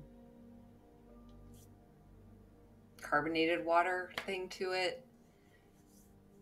It was like I was just getting straight lime or something. I don't know. It was not good. Sorry. I just thought it was funny that I literally sat down and looked up the screen. I was like, well, yeah. Am I late? No. no. Okay, cool. I much like how Flick has a Dairy Queen down the road, I have McDonald's down the road. Did you literally just like run to McDonald's and back? No, I drove. Since it's less than a mile away. Oh my god. Damn! I feel There like was no I was line. able to go to the bathroom and get a drink, and that was it. There was no line. No one likes this McDonald's because they always get everyone's orders wrong except mine. I don't know how. Interesting. What's your order? Just a 10-piece nugget. That's it. It's so simple. They I mean- cannot fuck it up. Yeah. I am feeling very attacked right now by the DM. Why? What did she do? Why are you Because, bullying your like- players? I'll fight you. I'm like, oh, you can't hit worth shit. Let me get you a better weapon. You're fucking welcome. I know. I know. Like, damn. I know I suck, but jeez. Hey, that was 100% dependent on whether or not you decided to go visit him again.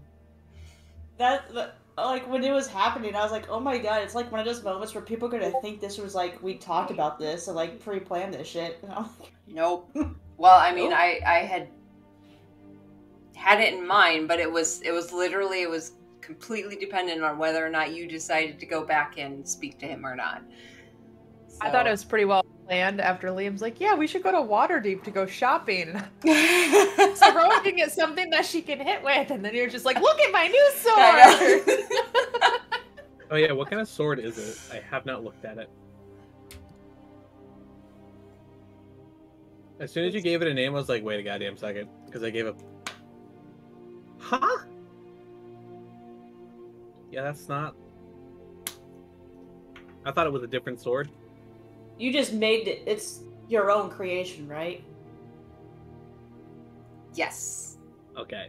Because you said dissonance, and I thought of another legendary blade that changes its name depending on your alignment. Because I gave one of my players that, Oh, and it's no. annoying. no. So I was like, why would you do that to yourself? Why not?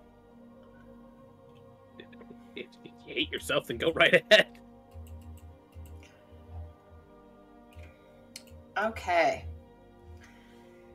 So, party. You wake up early in the morning. Do we gather- feel like P. Diddy? What? Wake up in the morning feeling like P. Diddy. I'll get my glasses. Now I'm out the door. We're gonna go hit this cult. I'm sorry. Go on. Sure. Sure. You all wake up feeling quite spry as you pack your things away and get ready for a familiar hike.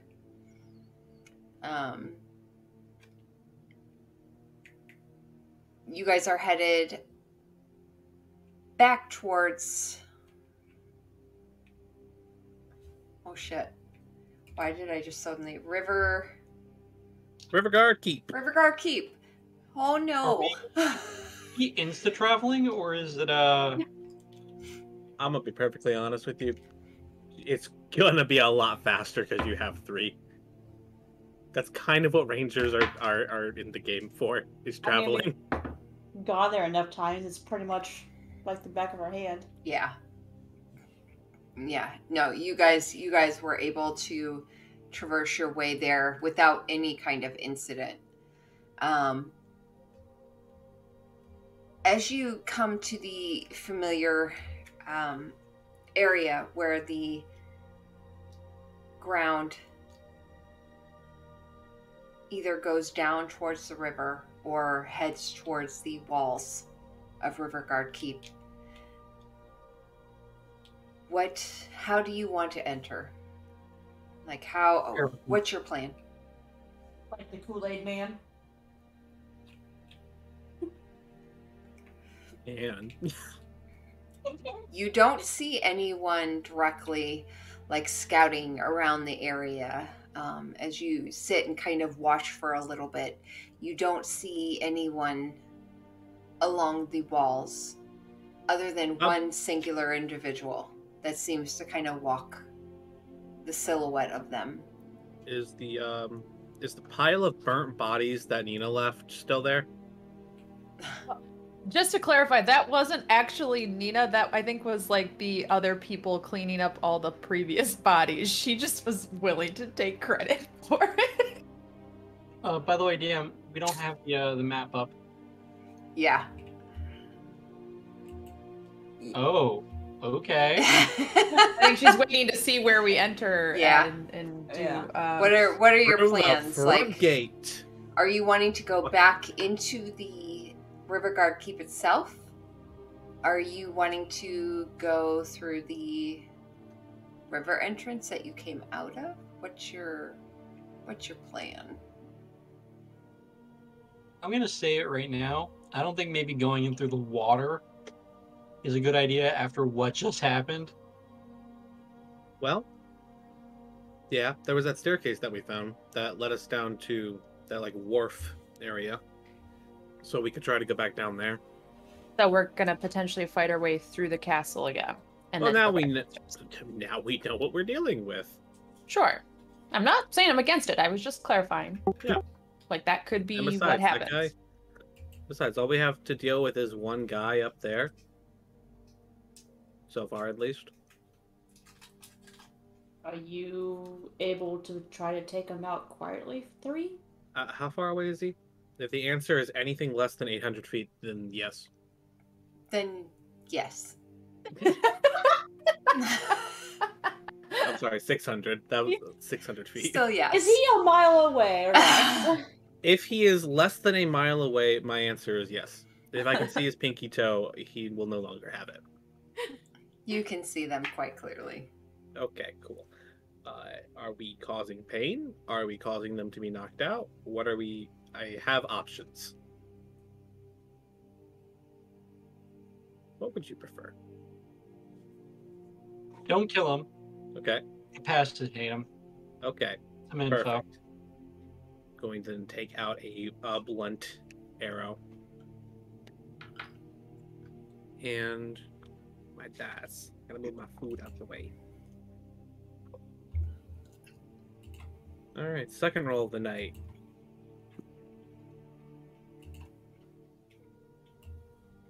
You're doing barely fine. That's a 15 to hit. The blunt arrow. Yes, absolutely.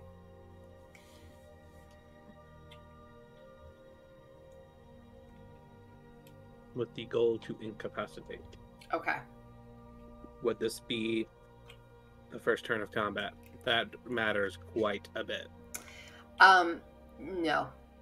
Okay, cool. You fire off. The rest of you see this arrow. You hear and see the small projectile soaring through the air.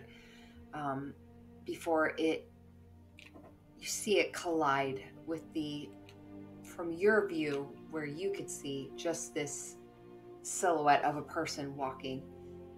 And you see them pause for a moment before they crumple to the ground. That went way better than expected. Out of view.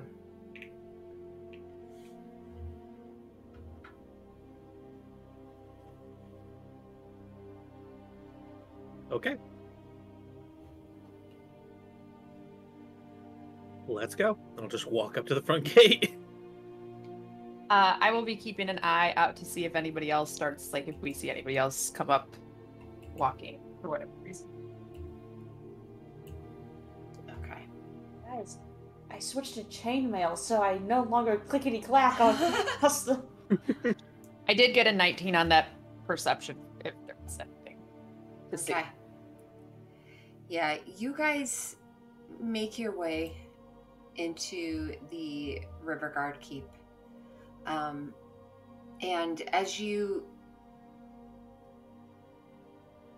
how are you getting up the wall?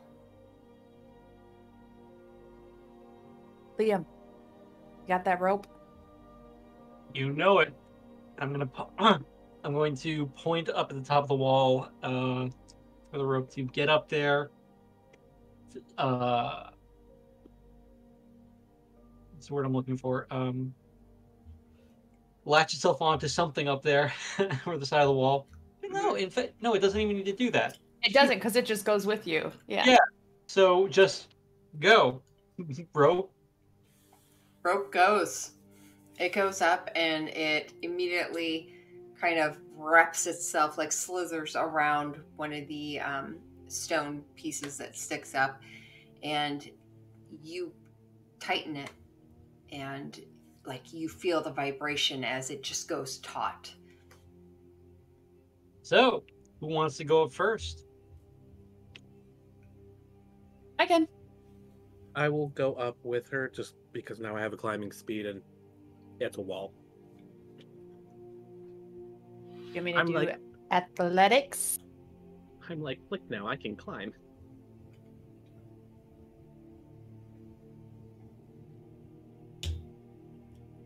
And if all of you are trying to be quiet, I will need stealth checks. Nina, I've already gotten yours.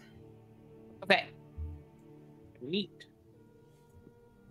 Let's do this. That's 21. We're just rolling for stealth right now. Uh-huh.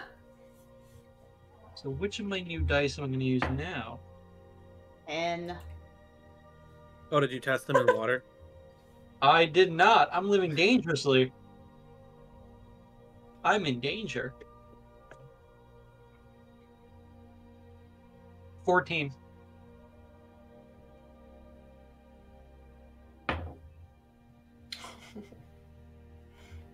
Okay.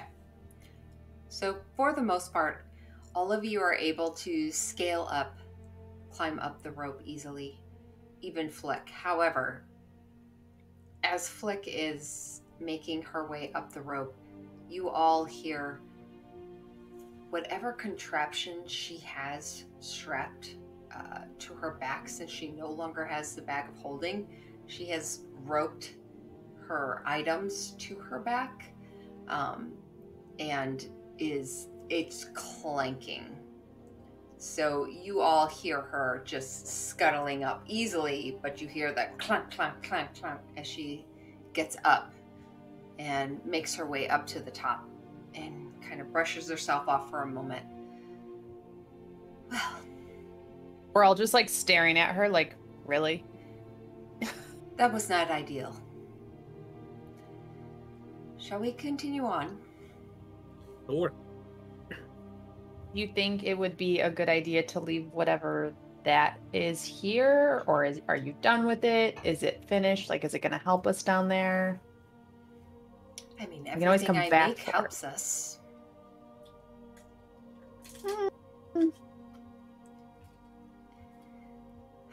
I was just getting my feet under me. It'll be fine in the future. Okay. Just a bad moment. Okay. Do we see anyone suspicious or anyone at all? Yeah, all of you make make perception checks. Oh, shoot. That's a 9. 13. Nat 1. 18.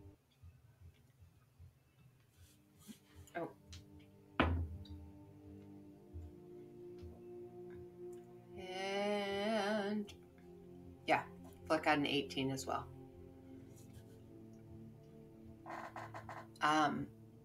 Flick and 3, both of you keep an eye across the horizon, really looking and watching. Every now and then you'll see some bubbles, unusual bubbles coming from the area, the water, where the water comes out. There's the area where the courtyard goes straight ahead, and then you see where the river kind of flows in, and there's the area where there's a grate and water comes out from it and feeds even more water into the river. And that is the area where you see some unusual bubbling occurring here and there. You don't see anything else really unusual. You don't see really anything else occurring in the keep itself. Very little movement. What was that? Can we get the map? Yeah. I will stop and whisper that there's something in the water. There's bubbles.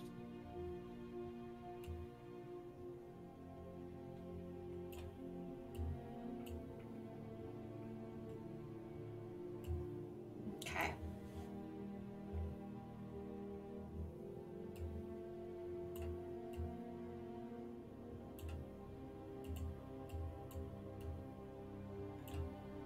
Make sure to update your guys' HP. Oh, Rowan. Don't know where you are.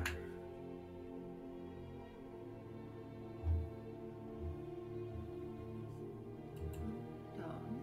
Let me pull you back over.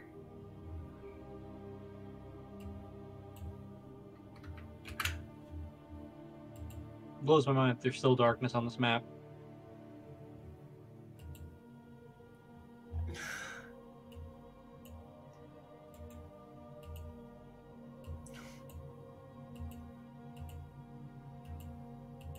I'm so itty bitty. You are.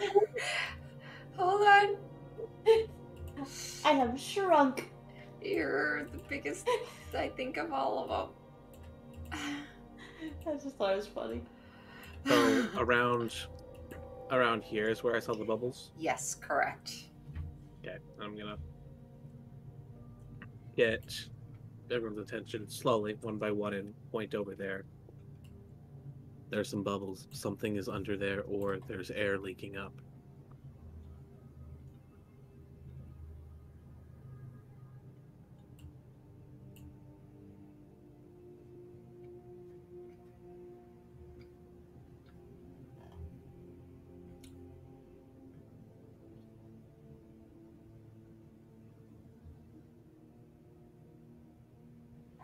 I'm sorry, where was the bubbles coming from?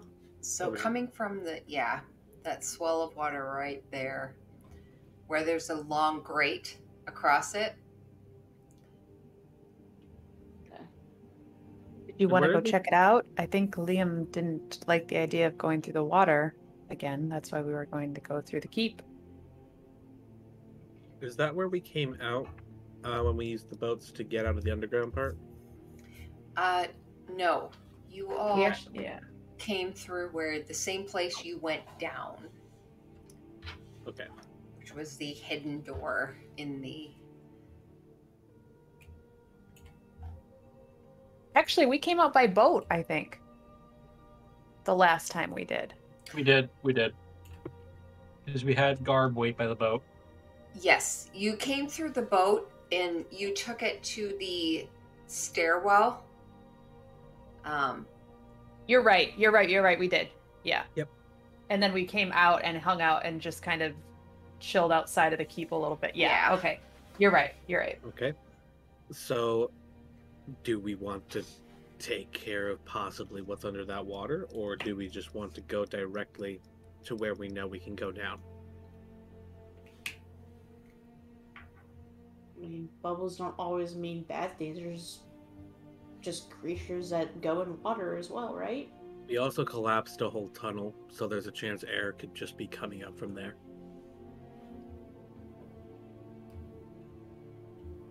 Go look at it. If we don't get the sense that the bubbles are moving, we can move on. Nina, can you throw a firebolt towards those bubbles? I mean, I can. Do you want to draw that amount of attention to this? I mean, if it's nothing, we'd be fine. If it's something, I'd rather we get the jump on it. Sure. Anyone else have any objections? Nope. Right. She will go down. 1 second.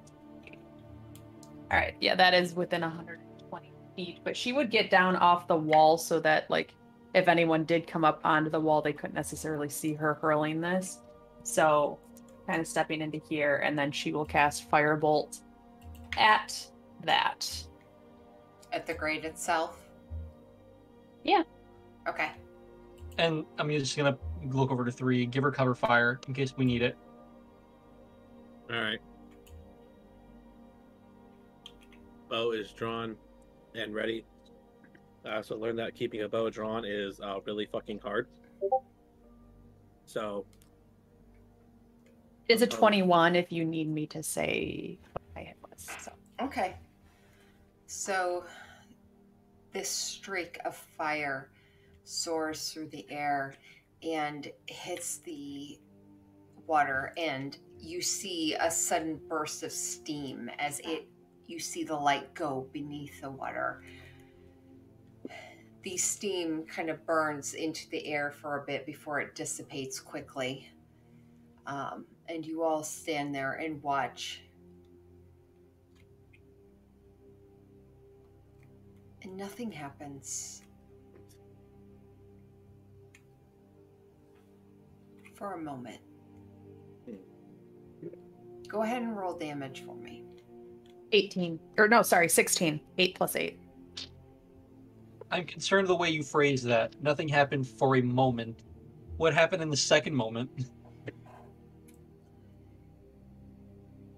You see some more bubbles happen.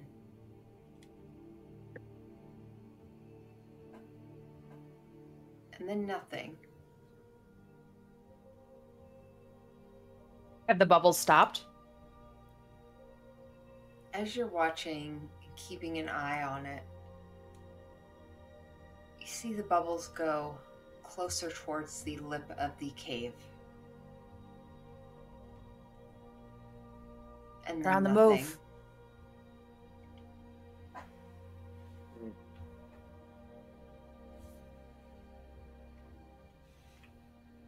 I'm gonna grab both my daggers and just get ready for anything.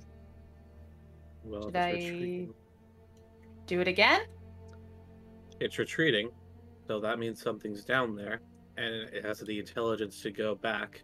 If it's an animal, it might go towards its pack. Do you think it's not that dragon turtle, right? Dragon turtles are very, very big. But wasn't this supposed to be a baby? I Throw- would think Throw, that a dragon turtle baby is also very, very big. throw another firebolt, but cut it off. Let's see if will turn around. To clarify, is it on the like inside of the grate or the outside? When we first saw it, was it on the outside? The bubbles, Yeah. they were just on the inside, and they quickly moved through the grate and traveled down. Okay. So it's heading into the cave then. At this point, I don't think I would be able to see it from where I'm at, correct? To cut it off. There doesn't look like there's a lot of... At Space this there. point, you don't see any more bubbles occurring. I think it's too late. We're either going to go after it through this way or we're going down the stairs. Well, I'm I'd going to look rather the stairs. around and make sure there's nobody else coming that heard my firebolt hiss at the gate. Yeah. You guys kind of look around and you see no movement up top. Gonna go this way to peek around and see. Yeah, it's still, everything seems so quiet. You'll see a bird kind of swoop down and perch along the ground, pecking at it. Before it Be right back. My dogs are asking out. and then flies off again.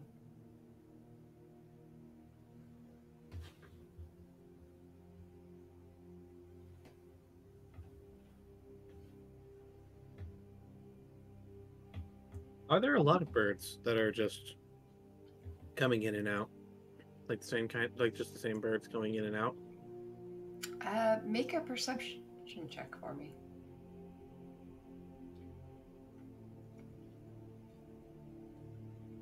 Okay. That's 14.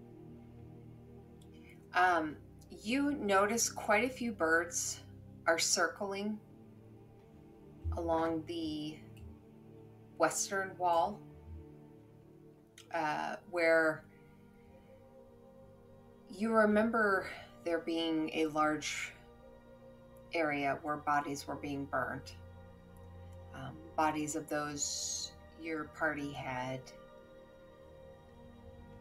fought and killed previously in your attempt to take over and an escape. Every now and then you'll see birds swoop down, and then you'll see the wings flapping as it gets some air and rejoins the circling. Other than that, most of the birds you see around here are just small ones. Okay. Well, how far away is the closest bird? Probably the one that just swooped down. I would say about 70 feet. Okay. I would like to use Speak with Animals. Uh-huh. So for 10 minutes, I can comprehend and verbally communicate with beasts. So I'm just gonna drop off of the wall and ask the bird, "Hey, are there any predators around that are moving? Like anything bigger that you would want to run from? I'm trying to be safe around here." You see the bird immediately turn towards you, and the wings pull close as it kind of hunkers down a bit, ready to push off to fly. And then it hears you speaking, and its head kind of jerks a bit. Bed? What'd you say? What were you asking again? I was asking if there are any predators around or anything scary around. I want to be safe.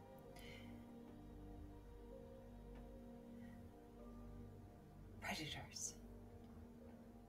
Because a bird can get spooked away by a human. They could see a human as a predator. They could see a dog as a predator. Mm-hmm. They could see a lot as predators. So if there's something around here that's scaring them, Big then- birds. big birds. Okay.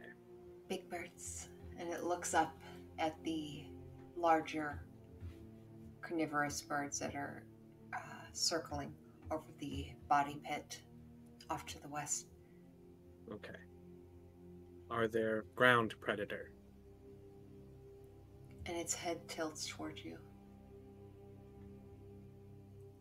Not lately. Okay. Water bad. Water bad? What happens in water? Water dark here. Drink water elsewhere. Drink water else. Stay away from water. Monsters beneath the water. Monsters. Thank you, my friend. Thank you. It chirps. It flutters towards you for a minute, just fluttering before you. And then it zooms off. Okay. Climbing back up. I will 100% make too much use of being able to climb. And we'll come back to the party. I spoke to a bird. Sorry, you what? I spoke to a bird. Okay. How'd that go? Is this a new thing, or just you're just I now just sharing don't. with us? I just haven't had. There haven't been any animals around, for whatever reason. So yeah, I spoke to a bird. Is that actually a thing? Like, have there not been a bunch of animals around? Out of curiosity. No, that's why I keep asking if there are rats down in the dungeon, like with the cult. That's why I kept asking if there are rats around, so I could ask them to like go look in rooms. Oh.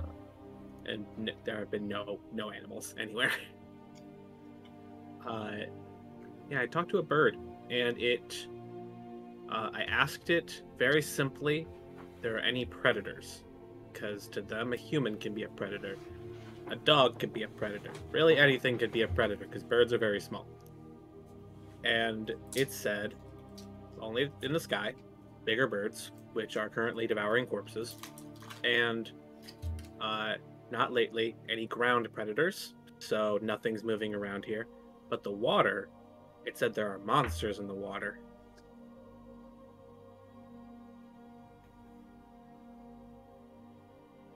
Yeah, I think we kind of already knew that. I just needed to know if it was out here or inside, because I doubt a bird's gonna go into the cults. Fair enough. Okay, so out here, meaning, and she'll just point to the like river behind them, monsters. Yes. Not just in there. Yeah. Cool. Yep, so we have that knowledge now. Does the bird have a name? I didn't ask. Animals don't tend to identify themselves as people do.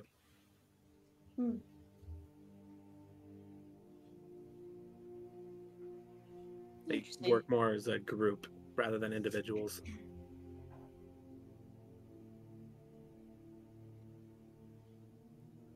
Like thing 1, thing 2? I guess. Just kind of... It's like how there's not a lot of things that can translate between languages. I had to use magic to actually talk to an animal, so some things will get lost in translation. Oh, so What you are know names, just, like, but just weird sounds anyway, so unless you're gonna chirp at a bird to say what their name is proper. Oh, okay. So you were like not actually talking. Well, yes, I was talking with the use of magic. I mean, like, you don't just speak animal No, kingdom. not very languages. Okay.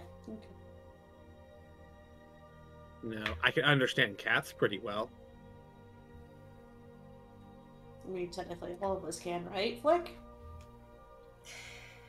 If I recall, last time we were here, we killed a lot of people. Perhaps we shouldn't just have conversations with birds and maybe head towards the goal. Oh no, the birds are going to rat us out. Okay. From my homeland, that was often the case. Okay, I can now never talk to a bird.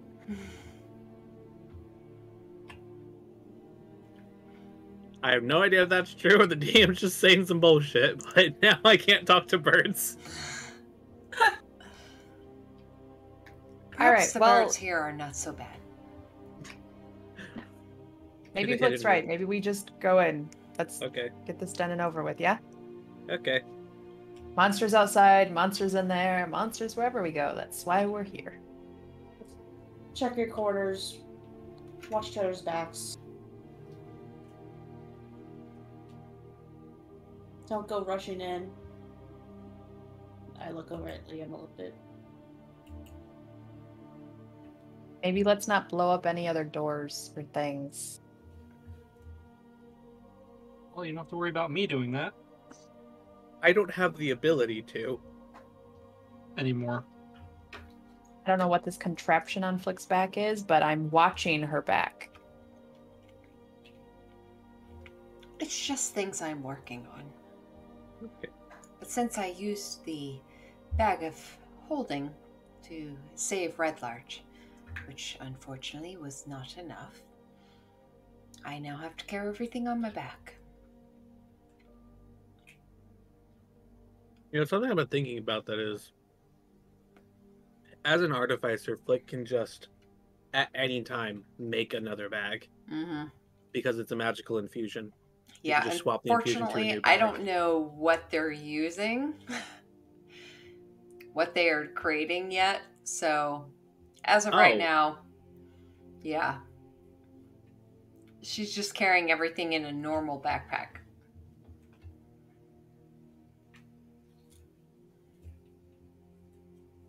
Okay for now. Sure. Okay. Yeah. Then who would like to take the lead? Since we're being cautious. Liam, would you like to lead, since you being the first to attack sometimes has benefits? Sure. Sure. So I'll take the front. Okay. Then I will be right behind you. I'm gonna put my bow away and take out the shark tooth sword.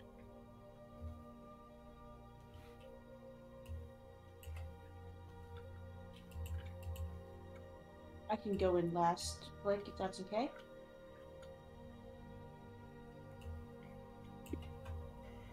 All right. So you all are headed towards the water gate or the stairwell? Let's go. Let's go to the stairs. Okay. Since we know where that is, and Okay. we know that it's not that dangerous. Correct. Okay. You guys head towards down the stairwell and make your way up into the actual, up the other stairs into the courtyard. As you come into the building itself, you push open the doors and you see two people sitting there. Their heads turn towards you in surprise, and they immediately stand and back up. You see two plates on the table rattling as they back away. And Did they they draw any weapons? look at you. One has a knife in their hand. The other one just has a fork and spoon in their hand. I'm just gonna say, well, hello there. Don't mind us. Enjoy your meal. We're just gonna keep just gonna walk through.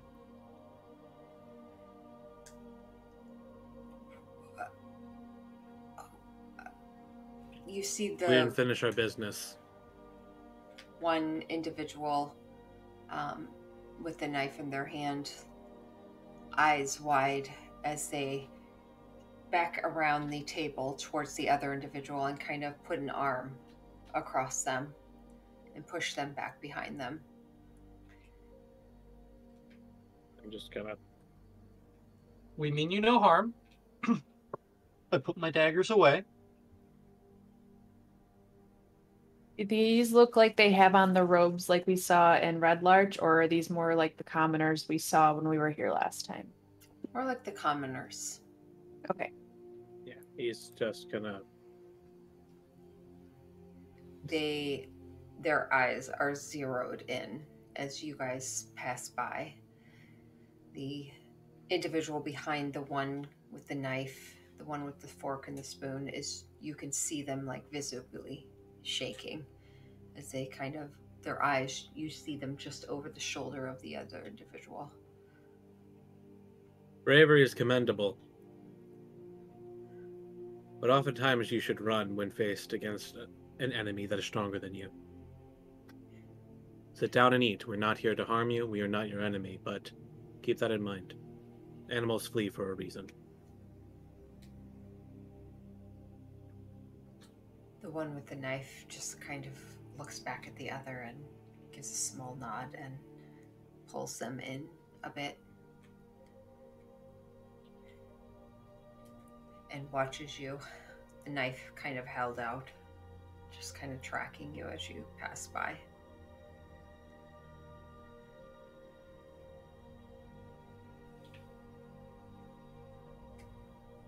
All of you make your way towards the stairwell. You pull the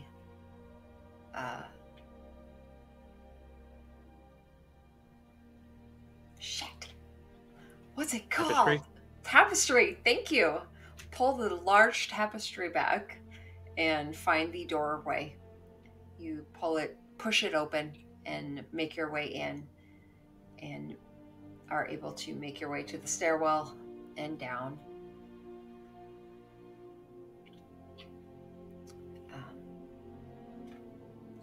All of you head down towards the lower levels.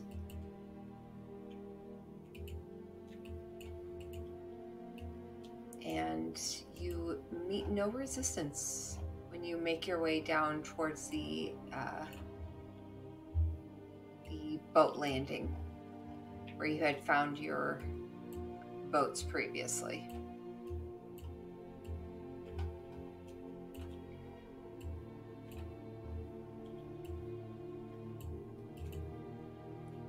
As we started to head down the steps behind the tapestry, could I have like hesitated slightly? Yeah. Kind of listened to see if those two individuals started to approach or anything to the tapestry itself. As you pass through the tapestry and just kind of hold it back with one arm, just kind of glancing back towards them, you see the woman that's holding the knife, a bandana holding the hair back. Her eyes look back at the smaller woman behind her before she looks back at you, the knife still held tightly. And she swallows as she looks at you, but regrips the knife. And she just connects eyes with you for a moment.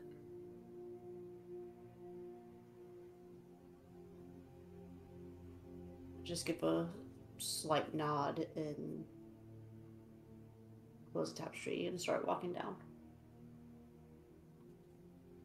You let the tapestry fall. The image of them kind of burned into your mind as you make your way down the steps and meet the rest of your party. You all hear the lapping of the water against the stairs. Only one boat remains.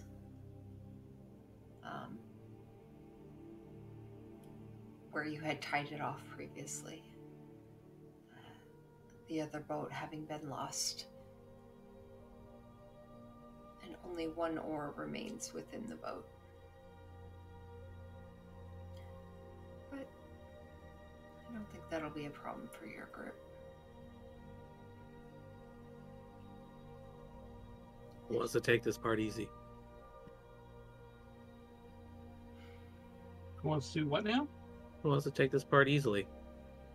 Only one of us actually has to do any work.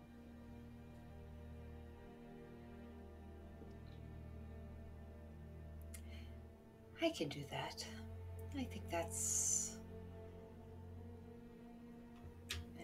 And Flick turns back and kind of pulls Spider-Pot up and out, directing them towards the back of the boat as she quickly clambers into one of the boats. The only boat, sorry.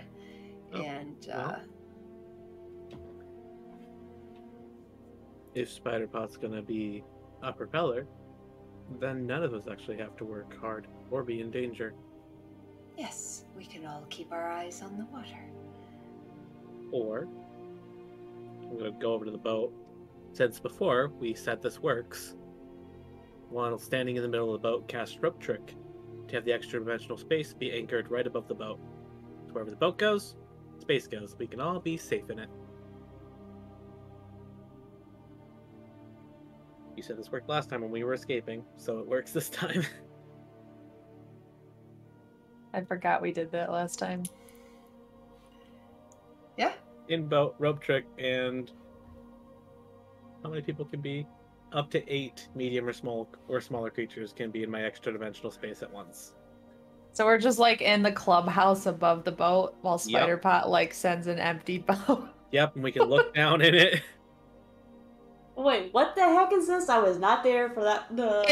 It's like a rope that goes up, but it's like a tree house, but it's invisible. We're in a different plane that we can just hang out in, but it's anchored to the boat. So as the boat goes, we're just like traveling. It was like we did a rope climb into a dimensional. Because we all didn't fit in the last Extra-dimensional boat, space, I think. yeah. Yeah, with Garb and everything. We didn't fit into the one boat. So. And everyone was hurt quite a Yeah. bit.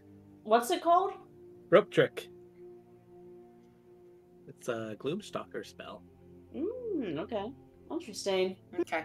So all of you climb up into that extra dimensional space. It just looks like a kind of like a dark, small little closet area.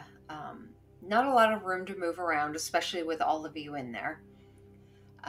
But you're able to look down through this little square opening where you see the rope hanging out of. And you see the rope is firmly not really wrapped around anything, but it presses against the bench of one of the boat, one of the benches. And as the boat moves, your vision moves with it. You see through this little square opening. And as all of you are closely watching, you see at one point the boat just moves easily through these dark waters, up the same way you had been before. And you see the boat rock a bit at one point. And when nothing happens, you suddenly see a hand shoot out and grip over the edge of the boat, and another one. And you see 2 eyes peek up, wide, bulbous, yellow eyes. And it pulls itself up and over and looks into this empty boat. And it sees the rope. As it looks up,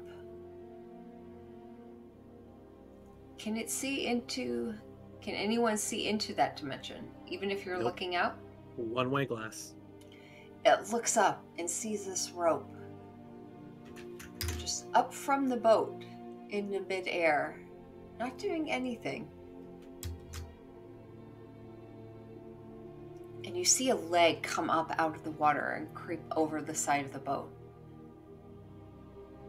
And this gangly creature with grayish skin and just very sparse hair that's just pressed against it, soaked against its scalp. It reaches forward and these spindly hands grasp around the rope. And when it doesn't move, it tilts its head and it looks at it. reaches forward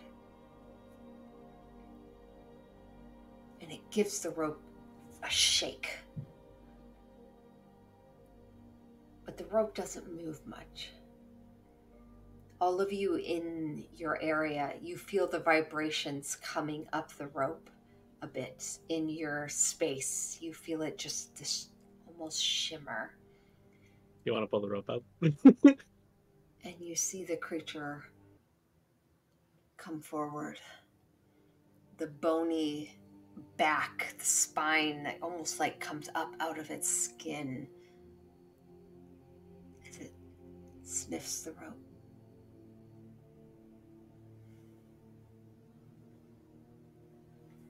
And then it sniffs the rest of the boat. The eyes look up once more. Do we recognize what this is at all, or no? Flick and 3 might, because 3 was tracking them. He had to be able to see them before, and Flick was in the water with them before. Yeah. Nina got pulled down by one, and I don't know about the other 2. Yeah. I wasn't sure if they were the same thing. Yeah. All of you would kind of remember Okay. these were the same creatures. And it looks up again. And as the boat continues on, you hear a slight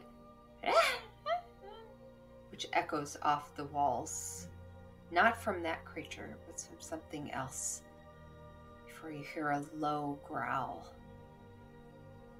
And the creature's head whips around. And it scrambles backwards a bit. The leg going back and dipping back into the water, and only its hands over the side of the boat with its eyes and head. It looks up one last time, and then it dips back into the water, into the darkness below, and the water ripples. The boat continues on, leaving it behind. And that area just passes out of view. This is working way better than I thought it would. Those things are even more disgusting when they're out of the water. Also, very important thing to mention, this little hole we can see through, they can't see us. Don't try to attack through it. That's not going to work. Don't try to cast a spell through it. That's also not going to work. Can they hear us? I'm not very clear on that part. I would assume no, considering nothing else comes through here.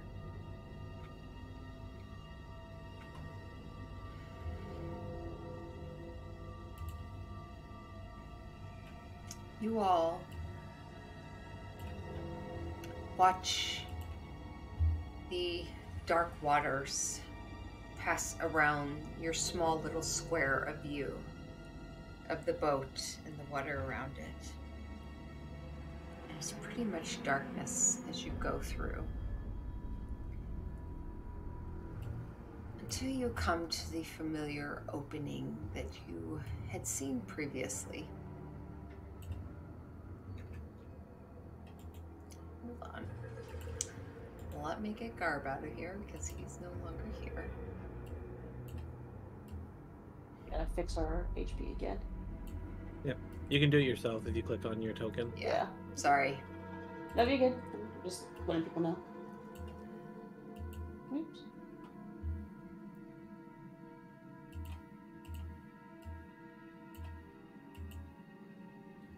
Okay. The boat,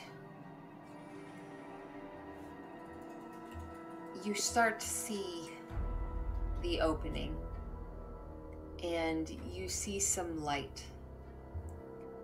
coming from just north of you as the boat continues to defy the flow of the river as Spider Pot pushes on. Well, since we know we can just keep going this way, and there's a bridge. I don't see a reason to stop. Yeah. You guys don't actually see anyone, as your view is straight down for the most part.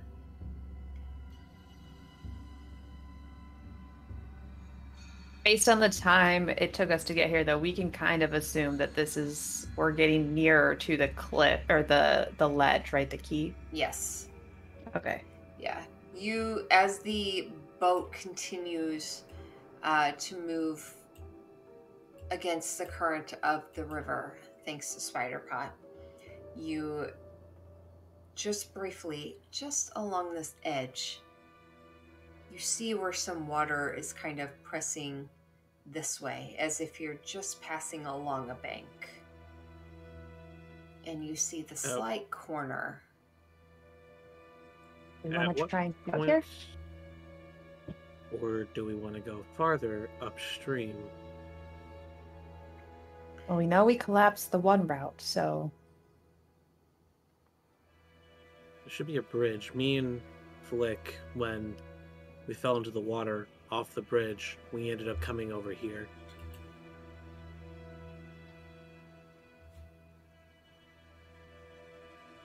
The bridge, then. All right. To the bridge.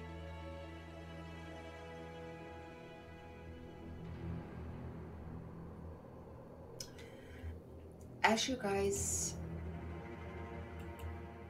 feel the boat heading, and you see that just the lip of the stairwell that you know the boats had been pulled to previously, you hear a slight, what?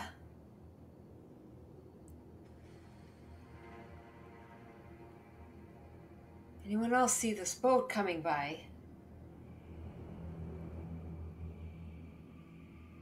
The fuck? This is not the boat you're looking for. You hear some clamoring.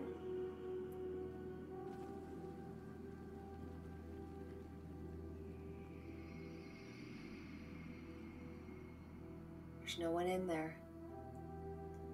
No shit, there's no one in the boat, but there's gotta be something. Boat just doesn't move northward against the current for no reason. If you hadn't noticed, there's a fucking rope going straight north. Well, it's not that odd if you think about it. It's silent for a moment or two.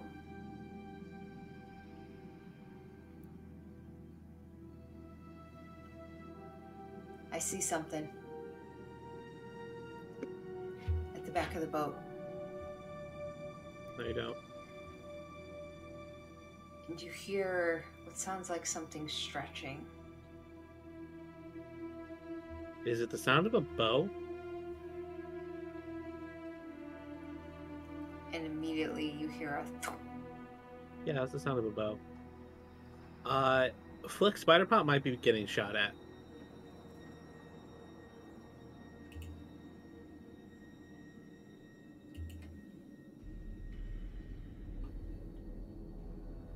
Hold on.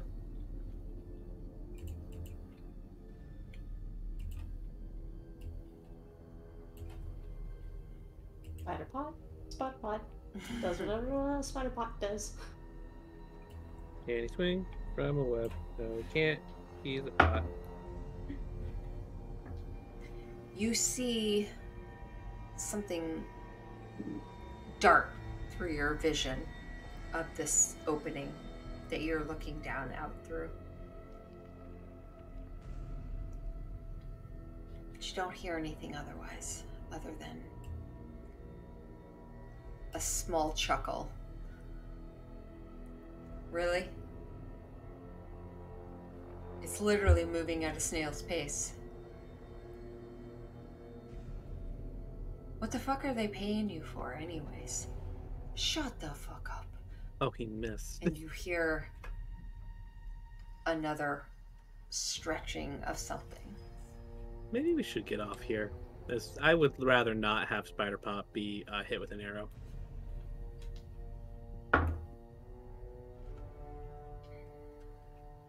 Maybe wait one more attempt. Maybe they can't do shit. If they hit it, we get out. If they don't, we just keep going. Are you okay with that, Flick?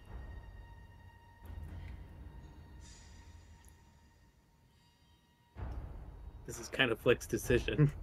Yeah. Flick's looking for spider pods. Numbers. There we go. I can't cast a spell in here that works out there, can I? That is correct. You cannot do that. You would have to exit and then cast. But then you can come back. But then they'd know. Yeah, but they couldn't hit us. You see another object fly just past. This time you see it, and it vibrates as it hits into the boat itself. And it's an arrow that just kind of vibrates for a moment. And you hear some more chuckling in the background that echoes along the water.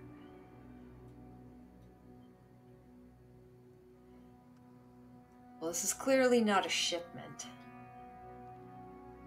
Oh, you think? There's nothing in the fucking boat.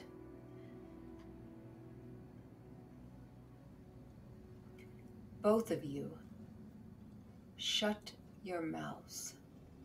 Okay. There's more going on here than we think. Oh shit.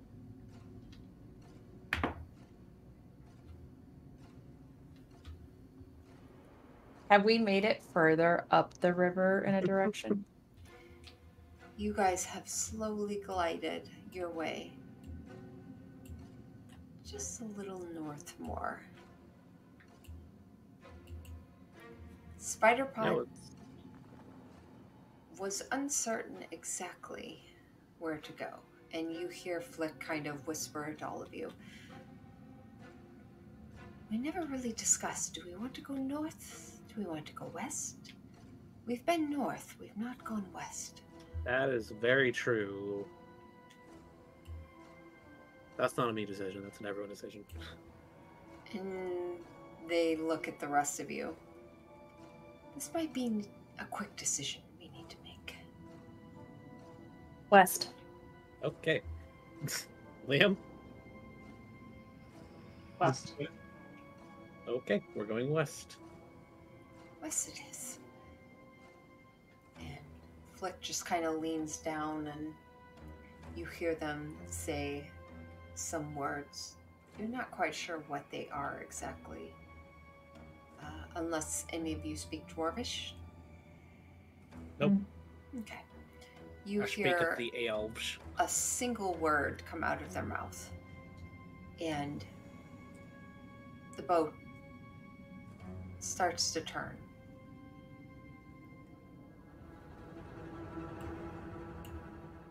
How much time has elapsed at this point? Not much. Okay, cool. Rope Trick is there for an hour. Oh, it's still there. Yeah, it's still there for... As the boat begins to turn, you hear... I heard a whisper. What? A whisper. I heard a voice. What did it say? I don't know. But there's something bewitched about that boat. Bewitched? Really? Look, there's a fucking rope standing straight in it, and it's just going against the stream. And you just hear these voices kind of echoing along the water, kind of getting softer as you make your way further west. Okay. I don't think you have anything to worry about. It's not our problem. They're headed west. You know who will deal with them. I would be very much lying if I said that was not me at work. It's not my problem.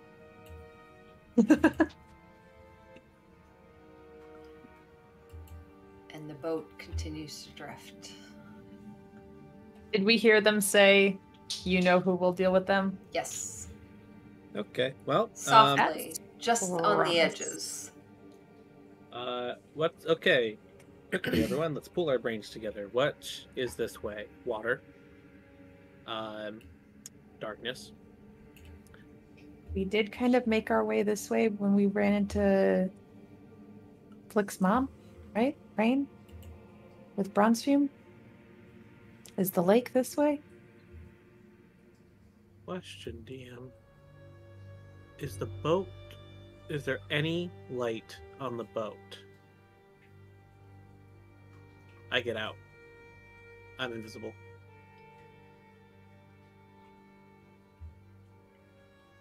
Okay. You climb down the rope. And are you climbing down feet first or head first? Feet first. Just getting down onto it. Okay. Like fireman pole style, just Yep. Just sliding down. You slide down the rope and you plop into the boat. And it shifts just a bit.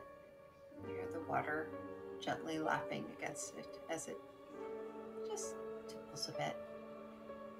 And you hear Now spider I can see around us. I have 9 feet of dark vision for whatever reason. Make a perception check. Oh boy. Oh boy. No. Yay. 23. You see, just south of you, there is a lip, much like the one you had passed previously. There's only no stairs to it. It's just an edge, and you see marble flooring. Is there light over here? No. Because I can see out towards here that there's something all the way to the left in the map. What you see just to the south Yeah. is the rock wall and an opening where there's some marble floor. Yeah. And you see a small shadow that dips into the water. And then Gonna nothing. go back up the rope and say, okay. To the south, there's another kind of lip to another area. I saw something. There's a shadow over there that dipped away. Looks like it goes into a bigger room. Not sure what's in there. What do you want to keep going? 'Cause it looks like there might be another shore headed towards the west a bit more. We gotta get out somewhere. Do we want to keep going west, or do we want to stop here because we're very close to this? It's not even You a landing. saw a shadow, so There's someone who knows the boat is here, and they ducked away as soon as I saw them. My worry is I'm invisible on the boat. So why would they duck away if it's just a boat?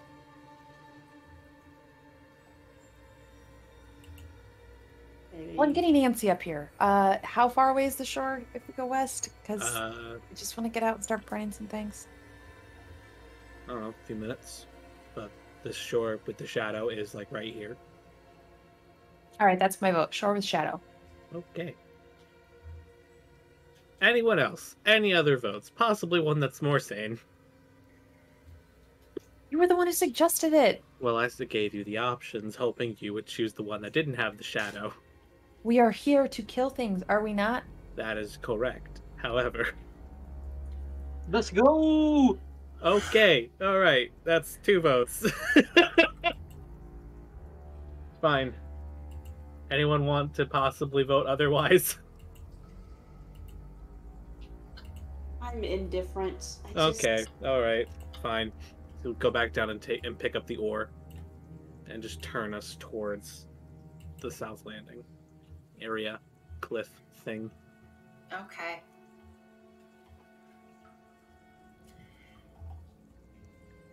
You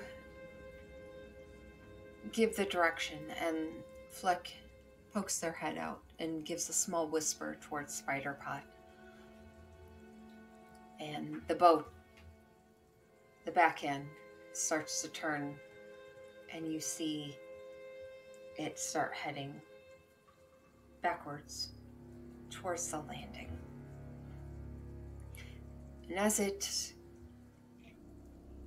kind of just gently bounces off the side of this landing and then slowly drifts and hits against the side of it,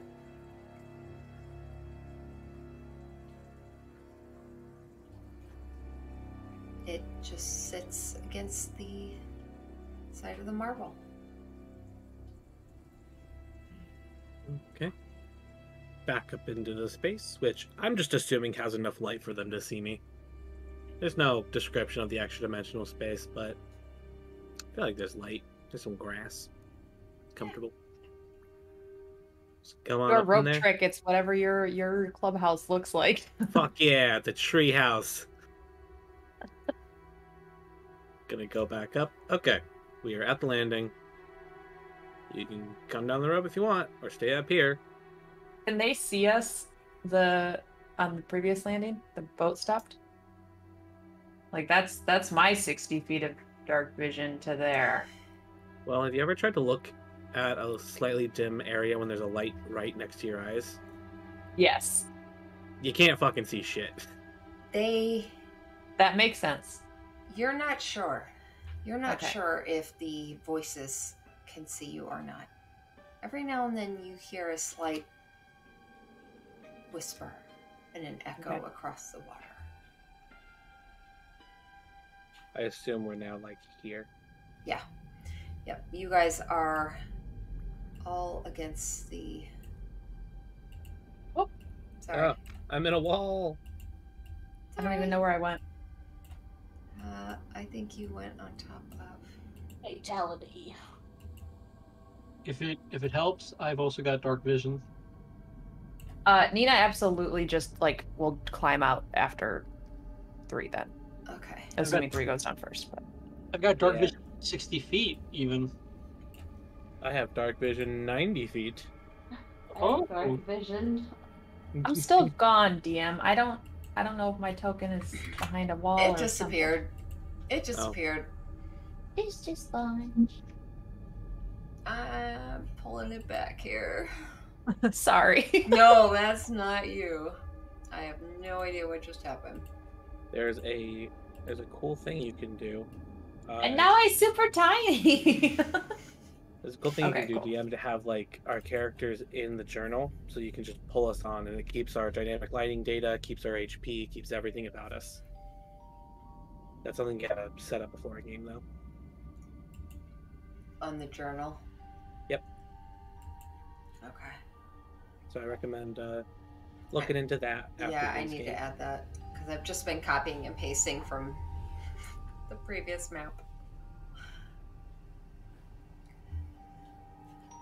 So Nina will start to climb down. She'll climb up onto the ledge and start to look around, kind of inching her way over here, peeking around, looking for shadows. Is the floor wet? So you all step onto the marble flooring and immediately a dank, rotten smell pervades this area.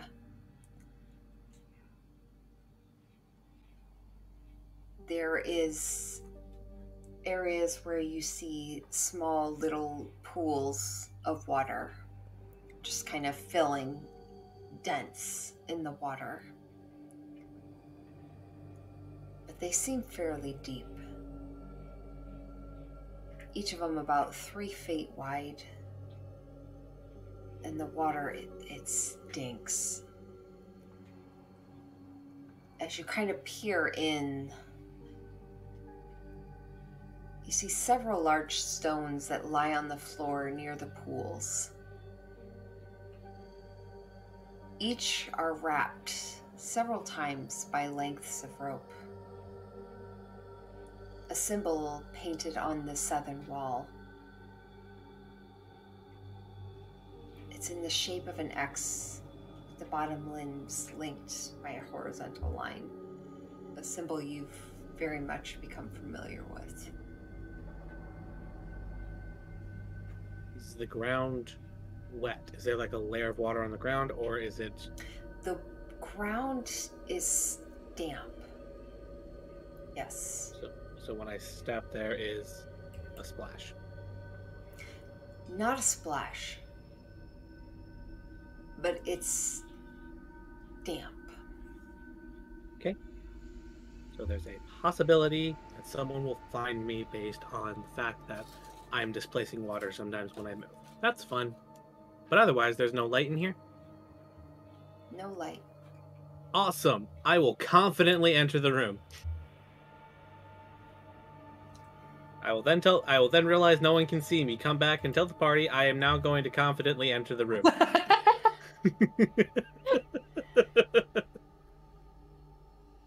Nina just facepalm. As you confidently enter the room, you see 8 small pools. Each of them are about 3 feet wide. These are the pools that are filled with black, stinking water. These are the pools that had the rope wrapped several times around them. Old rope, rotting rope. Mm.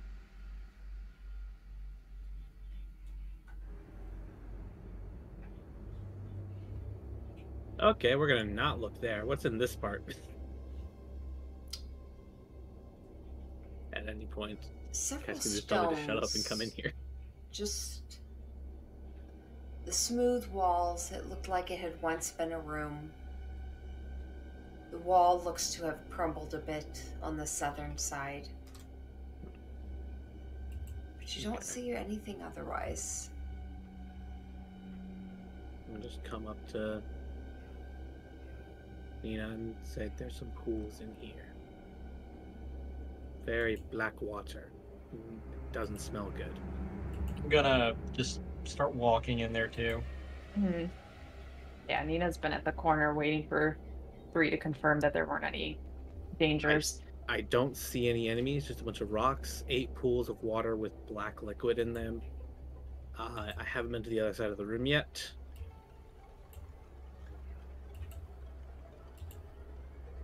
Can You- I get the sense that this is like polluted water, or is it like oil? Like what? It's just dark, dank water, you said, right? Like, Yep. Can I investigate the room? Sure, I'm gonna get out your way so you don't run into me. Yeah.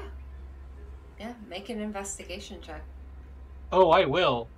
I think I took expertise in investigation last level up.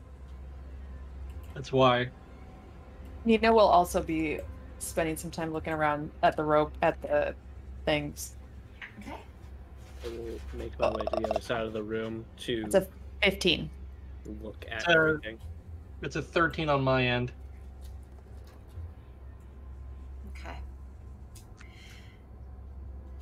Both of you look around the room, and it's difficult in the darkness, but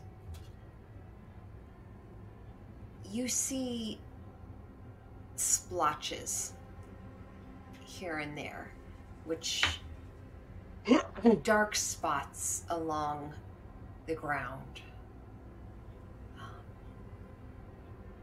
especially closer to where the pools are. And you're fairly certain they're blood spots. A few places you see the dark markings as if they had been dragged. You push at these stones off to the side, kind of tug at the ropes.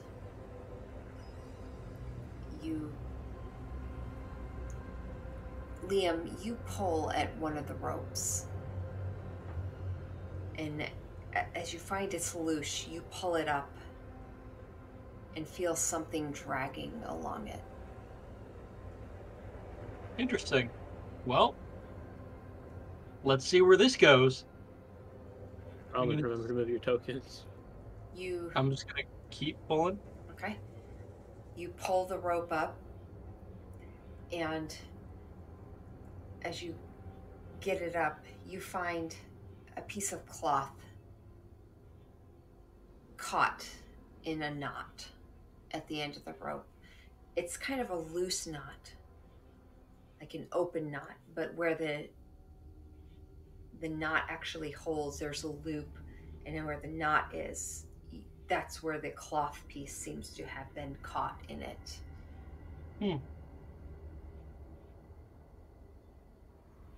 I am going to undo the knot and see what we got here. You undo it, and you find a piece of cloth, and it is stained and saturated.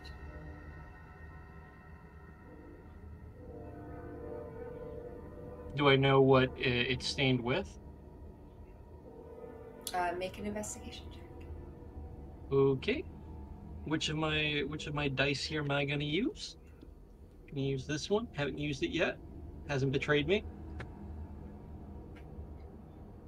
Investigation, right? Yes. 24. You pull the piece close to your eyes. It's very difficult to see in here. And you kind of sniff at it, and it stinks of old, dank water. But you rub your thumb along it, and stretch it out. You're fairly certain you smell hints of copper. And the stain looks like blood.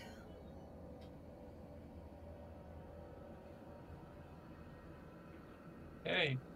Does this look ritualistic in nature in terms of like sacrifices? Like these are deep, these are wells, not barrels, correct? Correct. Yeah, Okay. These are stone pools with a lip of stone around them. Okay. Gross. Art. You should definitely put that back. So, if it is ritualistic, why are there rocks just strewn everywhere? You would think if they have somewhere like that they're doing rituals, they'd keep it clean.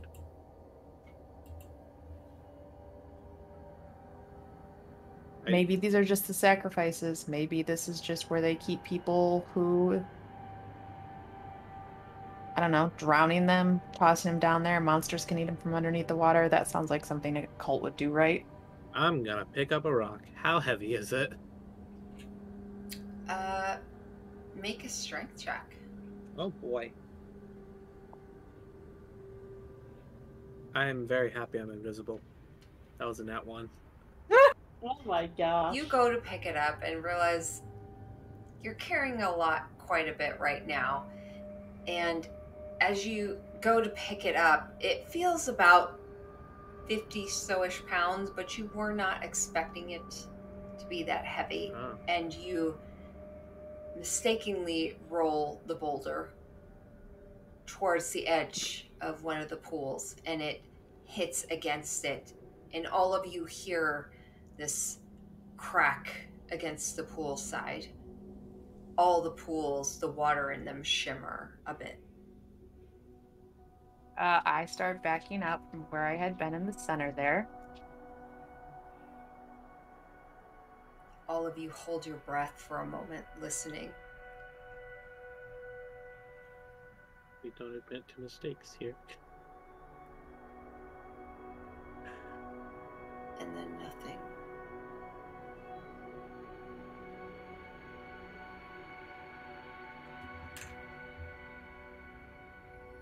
I'm just gonna move some smaller rocks around and be like, oh, what odd timing. It had just fallen a little bit. Yeah, okay, sure. Yeah, sure. yeah.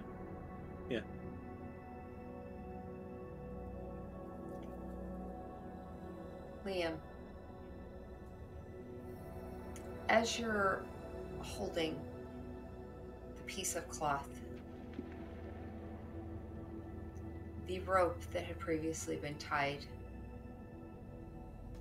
suddenly slithers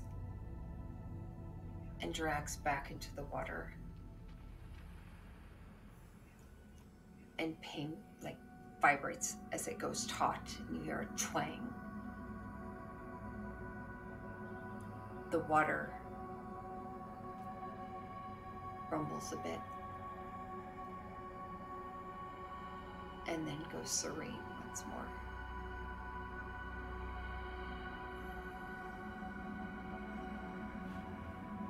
So, do I still have the rope in my hand? Or did it, get pulled out and pulled under? The rope got pulled back under the water. The length of it is still tied around the pool itself, but the end of it got pulled back into the water. You still have the piece of cloth in your hand. Well, that's weird. Yeah. What's going on over here? I'm next to you. Please don't make any sudden moves.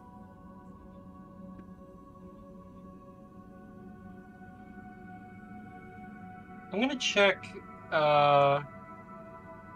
this one right here. If there's a rope there, and if there is, I'm gonna pull it up. Okay, you head over to that one. There's a rope. You said you're pulling it up? Yep. You pull it up. This one comes a bit heavier. Seems to be dragging as you pull it. And you continue to pull and pull. And at one point you reach your hand down towards the water and you see a bony foot come up out of the water. 2 feet. And you find the feet and legs of a skeleton tied to the rope as you pull it out. That's disturbing. Okay. I have a really morbid idea. Or Yeah? a morbid theory. Everyone grab a rope. Let's pull them up. Let's see if these are some of the missing people. Oh. All right. Okay. We'll step forward to this one. Pull up the rope. Pull. I'm gonna go over to this one now. Rowan, you should join us. We're pulling up dead bodies. Boy. Oh boy. Okay. So everyone kind of picks their own pool.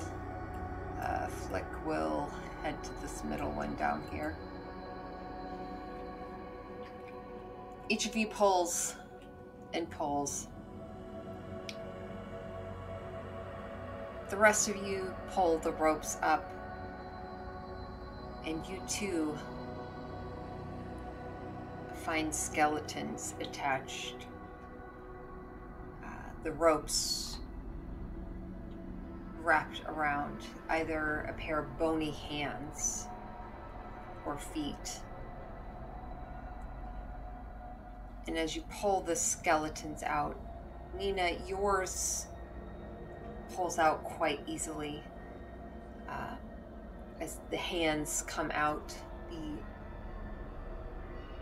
ribs of the body and down are detached. All you get are the arms, the shoulders, and the collarbone. even the head is no longer there.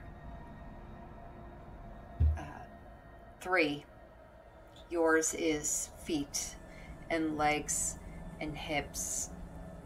And as you continue pulling, the entire body comes out, and you find the arms, one is missing, but the other one's still there.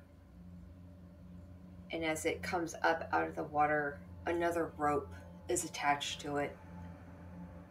And you pull, and you see a rock attached to the under end of the rope as you pull it out of the water. I am no doctor, but I don't think that this is good for you. You wanted to know where there were rocks. They're weights.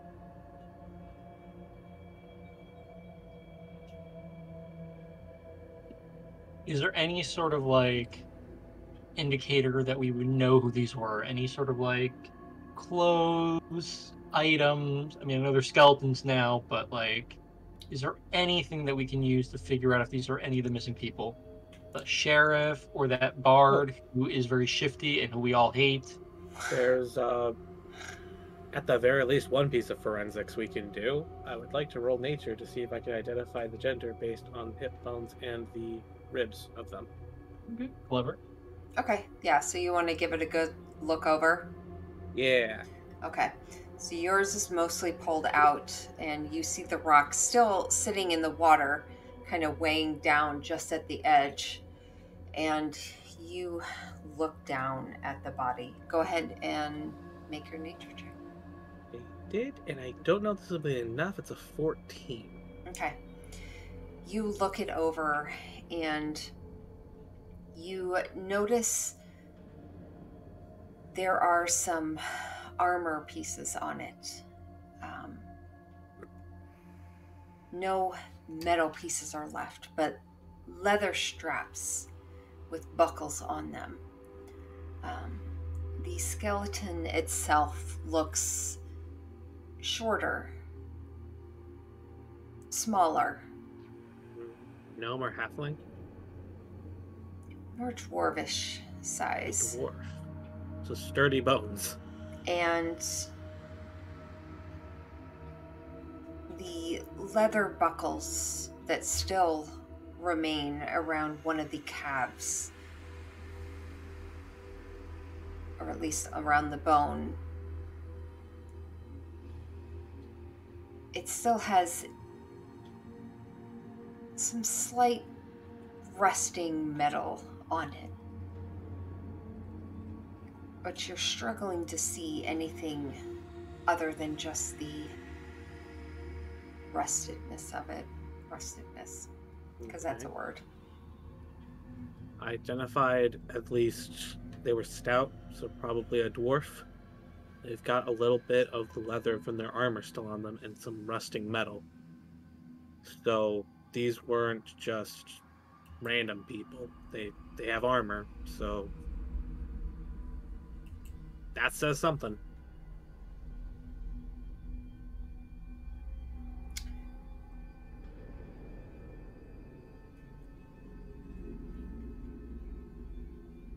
What about you guys? You got anything good in yours?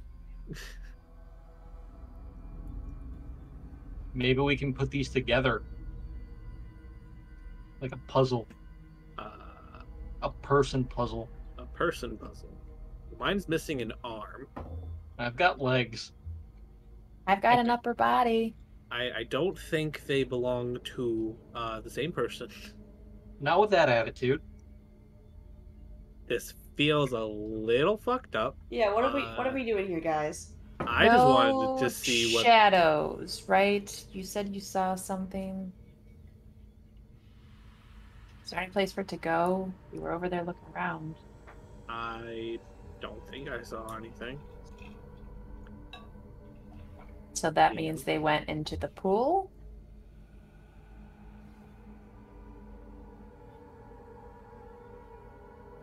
It looks like there's like other corners around here, though. I went around. Well, this room is just a room. There's nothing in there. I went around, but also, if they're lying in wait, I'm not the best bait. Because, like, if they need dark vision to see, which I assume they would in this place, they can't see me.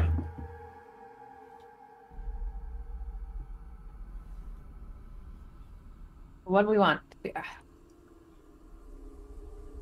Liam. Yes? Wait, did you say Liam or DM? Liam, Oh, okay. what is your AC? Oh, God. Wouldn't you like to know? Yeah, wouldn't you? I mean, my AC is 99. It's 14. Great, I rolled 100. Okay. It's 14. Roll me a Constitution saving throw. Oh, that's no. Okay. Gonna go with. Where is it? Where's my super pretty dice? Oh no, I lost it. This is the problem with having too many dice, because then you just have too many options. I just do 1 die per character. Yeah, I've got my sets too. We were talking at the beginning, I think, before you got on. There we go. Okay. Constitution saving throw. So that's an 18 plus with a +1 modifier, so that is a 19. Okay.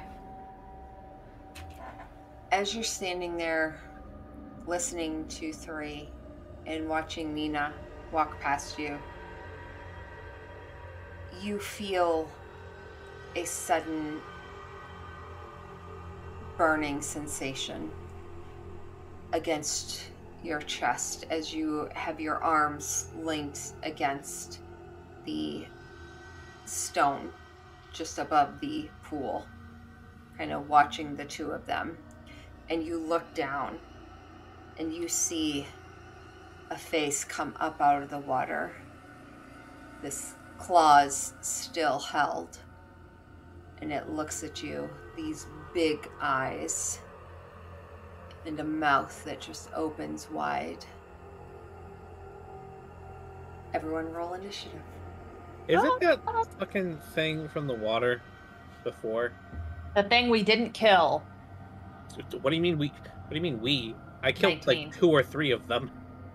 I just meant the one that we just let come and go in the boat. Oh, then yes. I got 15.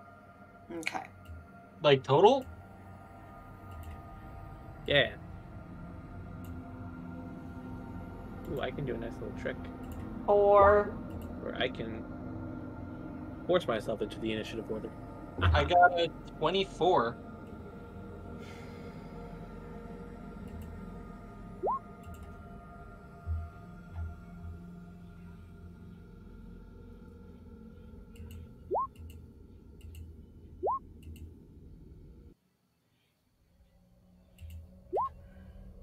Okay. Hang tight here.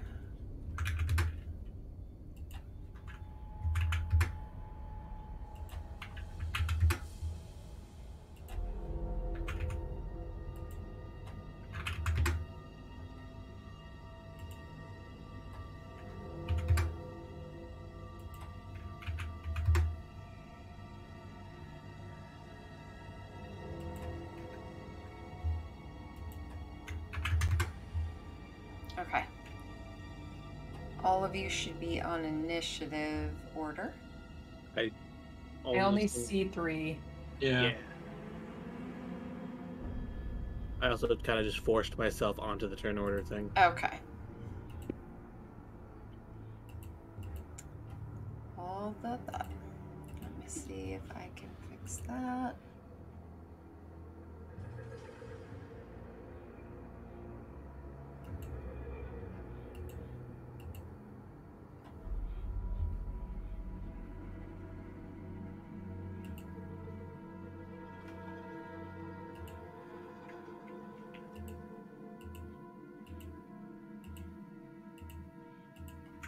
Okay.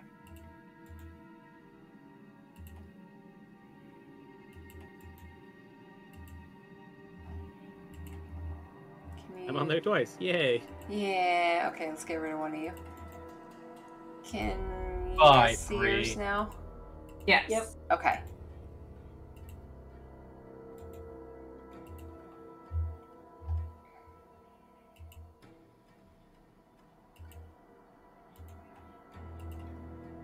Okay.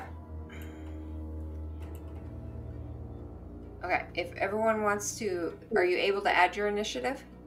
Yes. Okay. Hang tight 1 second. I will be Okay. right back. Hold on 1 second. Oops, sorry.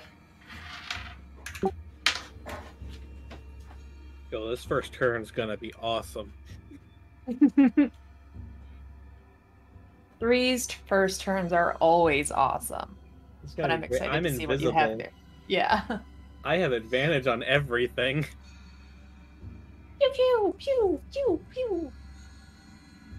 Well, if it's ghouls like it was before, they don't have armor, and I have a sword that deals extra damage. Oh, to that's right. nothing. You have your bow away right now. You've got that sword or shark tooth sword, huh? Yeah. Boy. Gonna run in and absolutely murder them. Also, favorite foe has increased because of my level up to where it works just like Hunter's Mark. So I got rid of Hunter's Mark. Because I don't need 2 Hunter's Marks. Fair. And in doing so, I got rid of Hunter's Mark and got Cure Wounds. Yeah, that seems like something we need.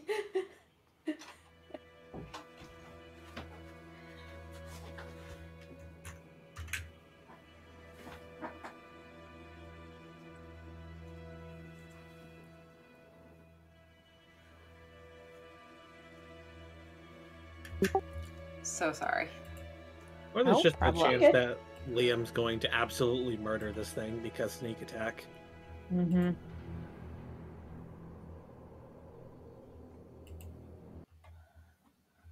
Okay.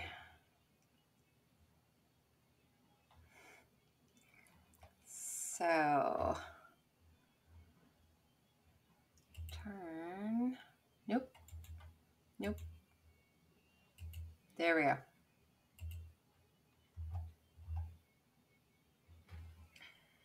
I forgot I have to roll for.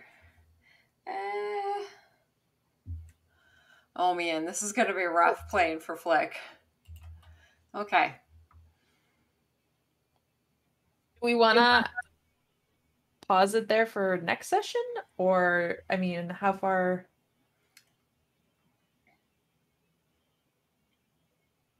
It's been about 4 hours, Yeah. right? Are you guys okay with that? I don't mind. I don't. It's up to everybody else. Well, I mean, gives us a chance to kind of come in fresh with the full party before we do anything. Yeah, it would be easier for me if I didn't have to play an artificer. Yeah, that's like especially because Galen's got a lot of like really fun stuff with Yeah. with stuff. So yeah. And I will admit, I am starting to crash fast. Yeah. Yeah. Yeah. So let's hang off until next session. We can just Okay. enter an initiative. Yeah. Yeah. Great. I will take a picture of this and keep everyone's scores for it. And then we'll start off fresh in 2 weeks and Well, let's just make sure that works. Works for me. go from there. I'm fine with that. Liam, you good? I'm always good every other week. Okay. All right. Thank you guys. Thank you. I was hoping we get to Yeah. do some more battle, but I was really a lot of dreading role having to play, play so Flick. I it's was like, fine. oh. Like of all the classes, the artificer is complicated. I'm happy we are going to be able to kill some ghouls, but also, based on your descriptions and based on my memory of ghouls, this fight's going to suck if we get hit. Don't Yeah. get hit. Well, there's a simple solution to that. Dodge. We can't do that as a bonus action, sir.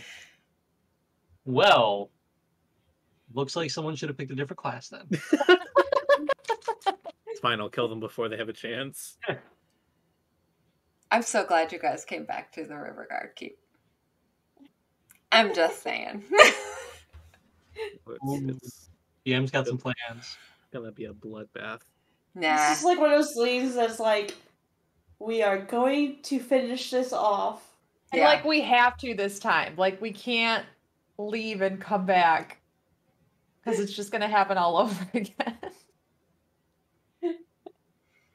Yeah. You guys will do awesome. It'll be great. I also realized today that I had gotten like another, like didn't have all of my known spells checked off, so I got to pick another spell. It's more Ooh. fire. Surprise, surprise. Nice. Because that's what Nina does. All right. I am gonna go because I have to take her home real quick. Yeah. And I will All see right, you guys guys. in the next 2 weeks. Sounds All right. good. See ya. Yeah. Thanks. Have a good night. Night.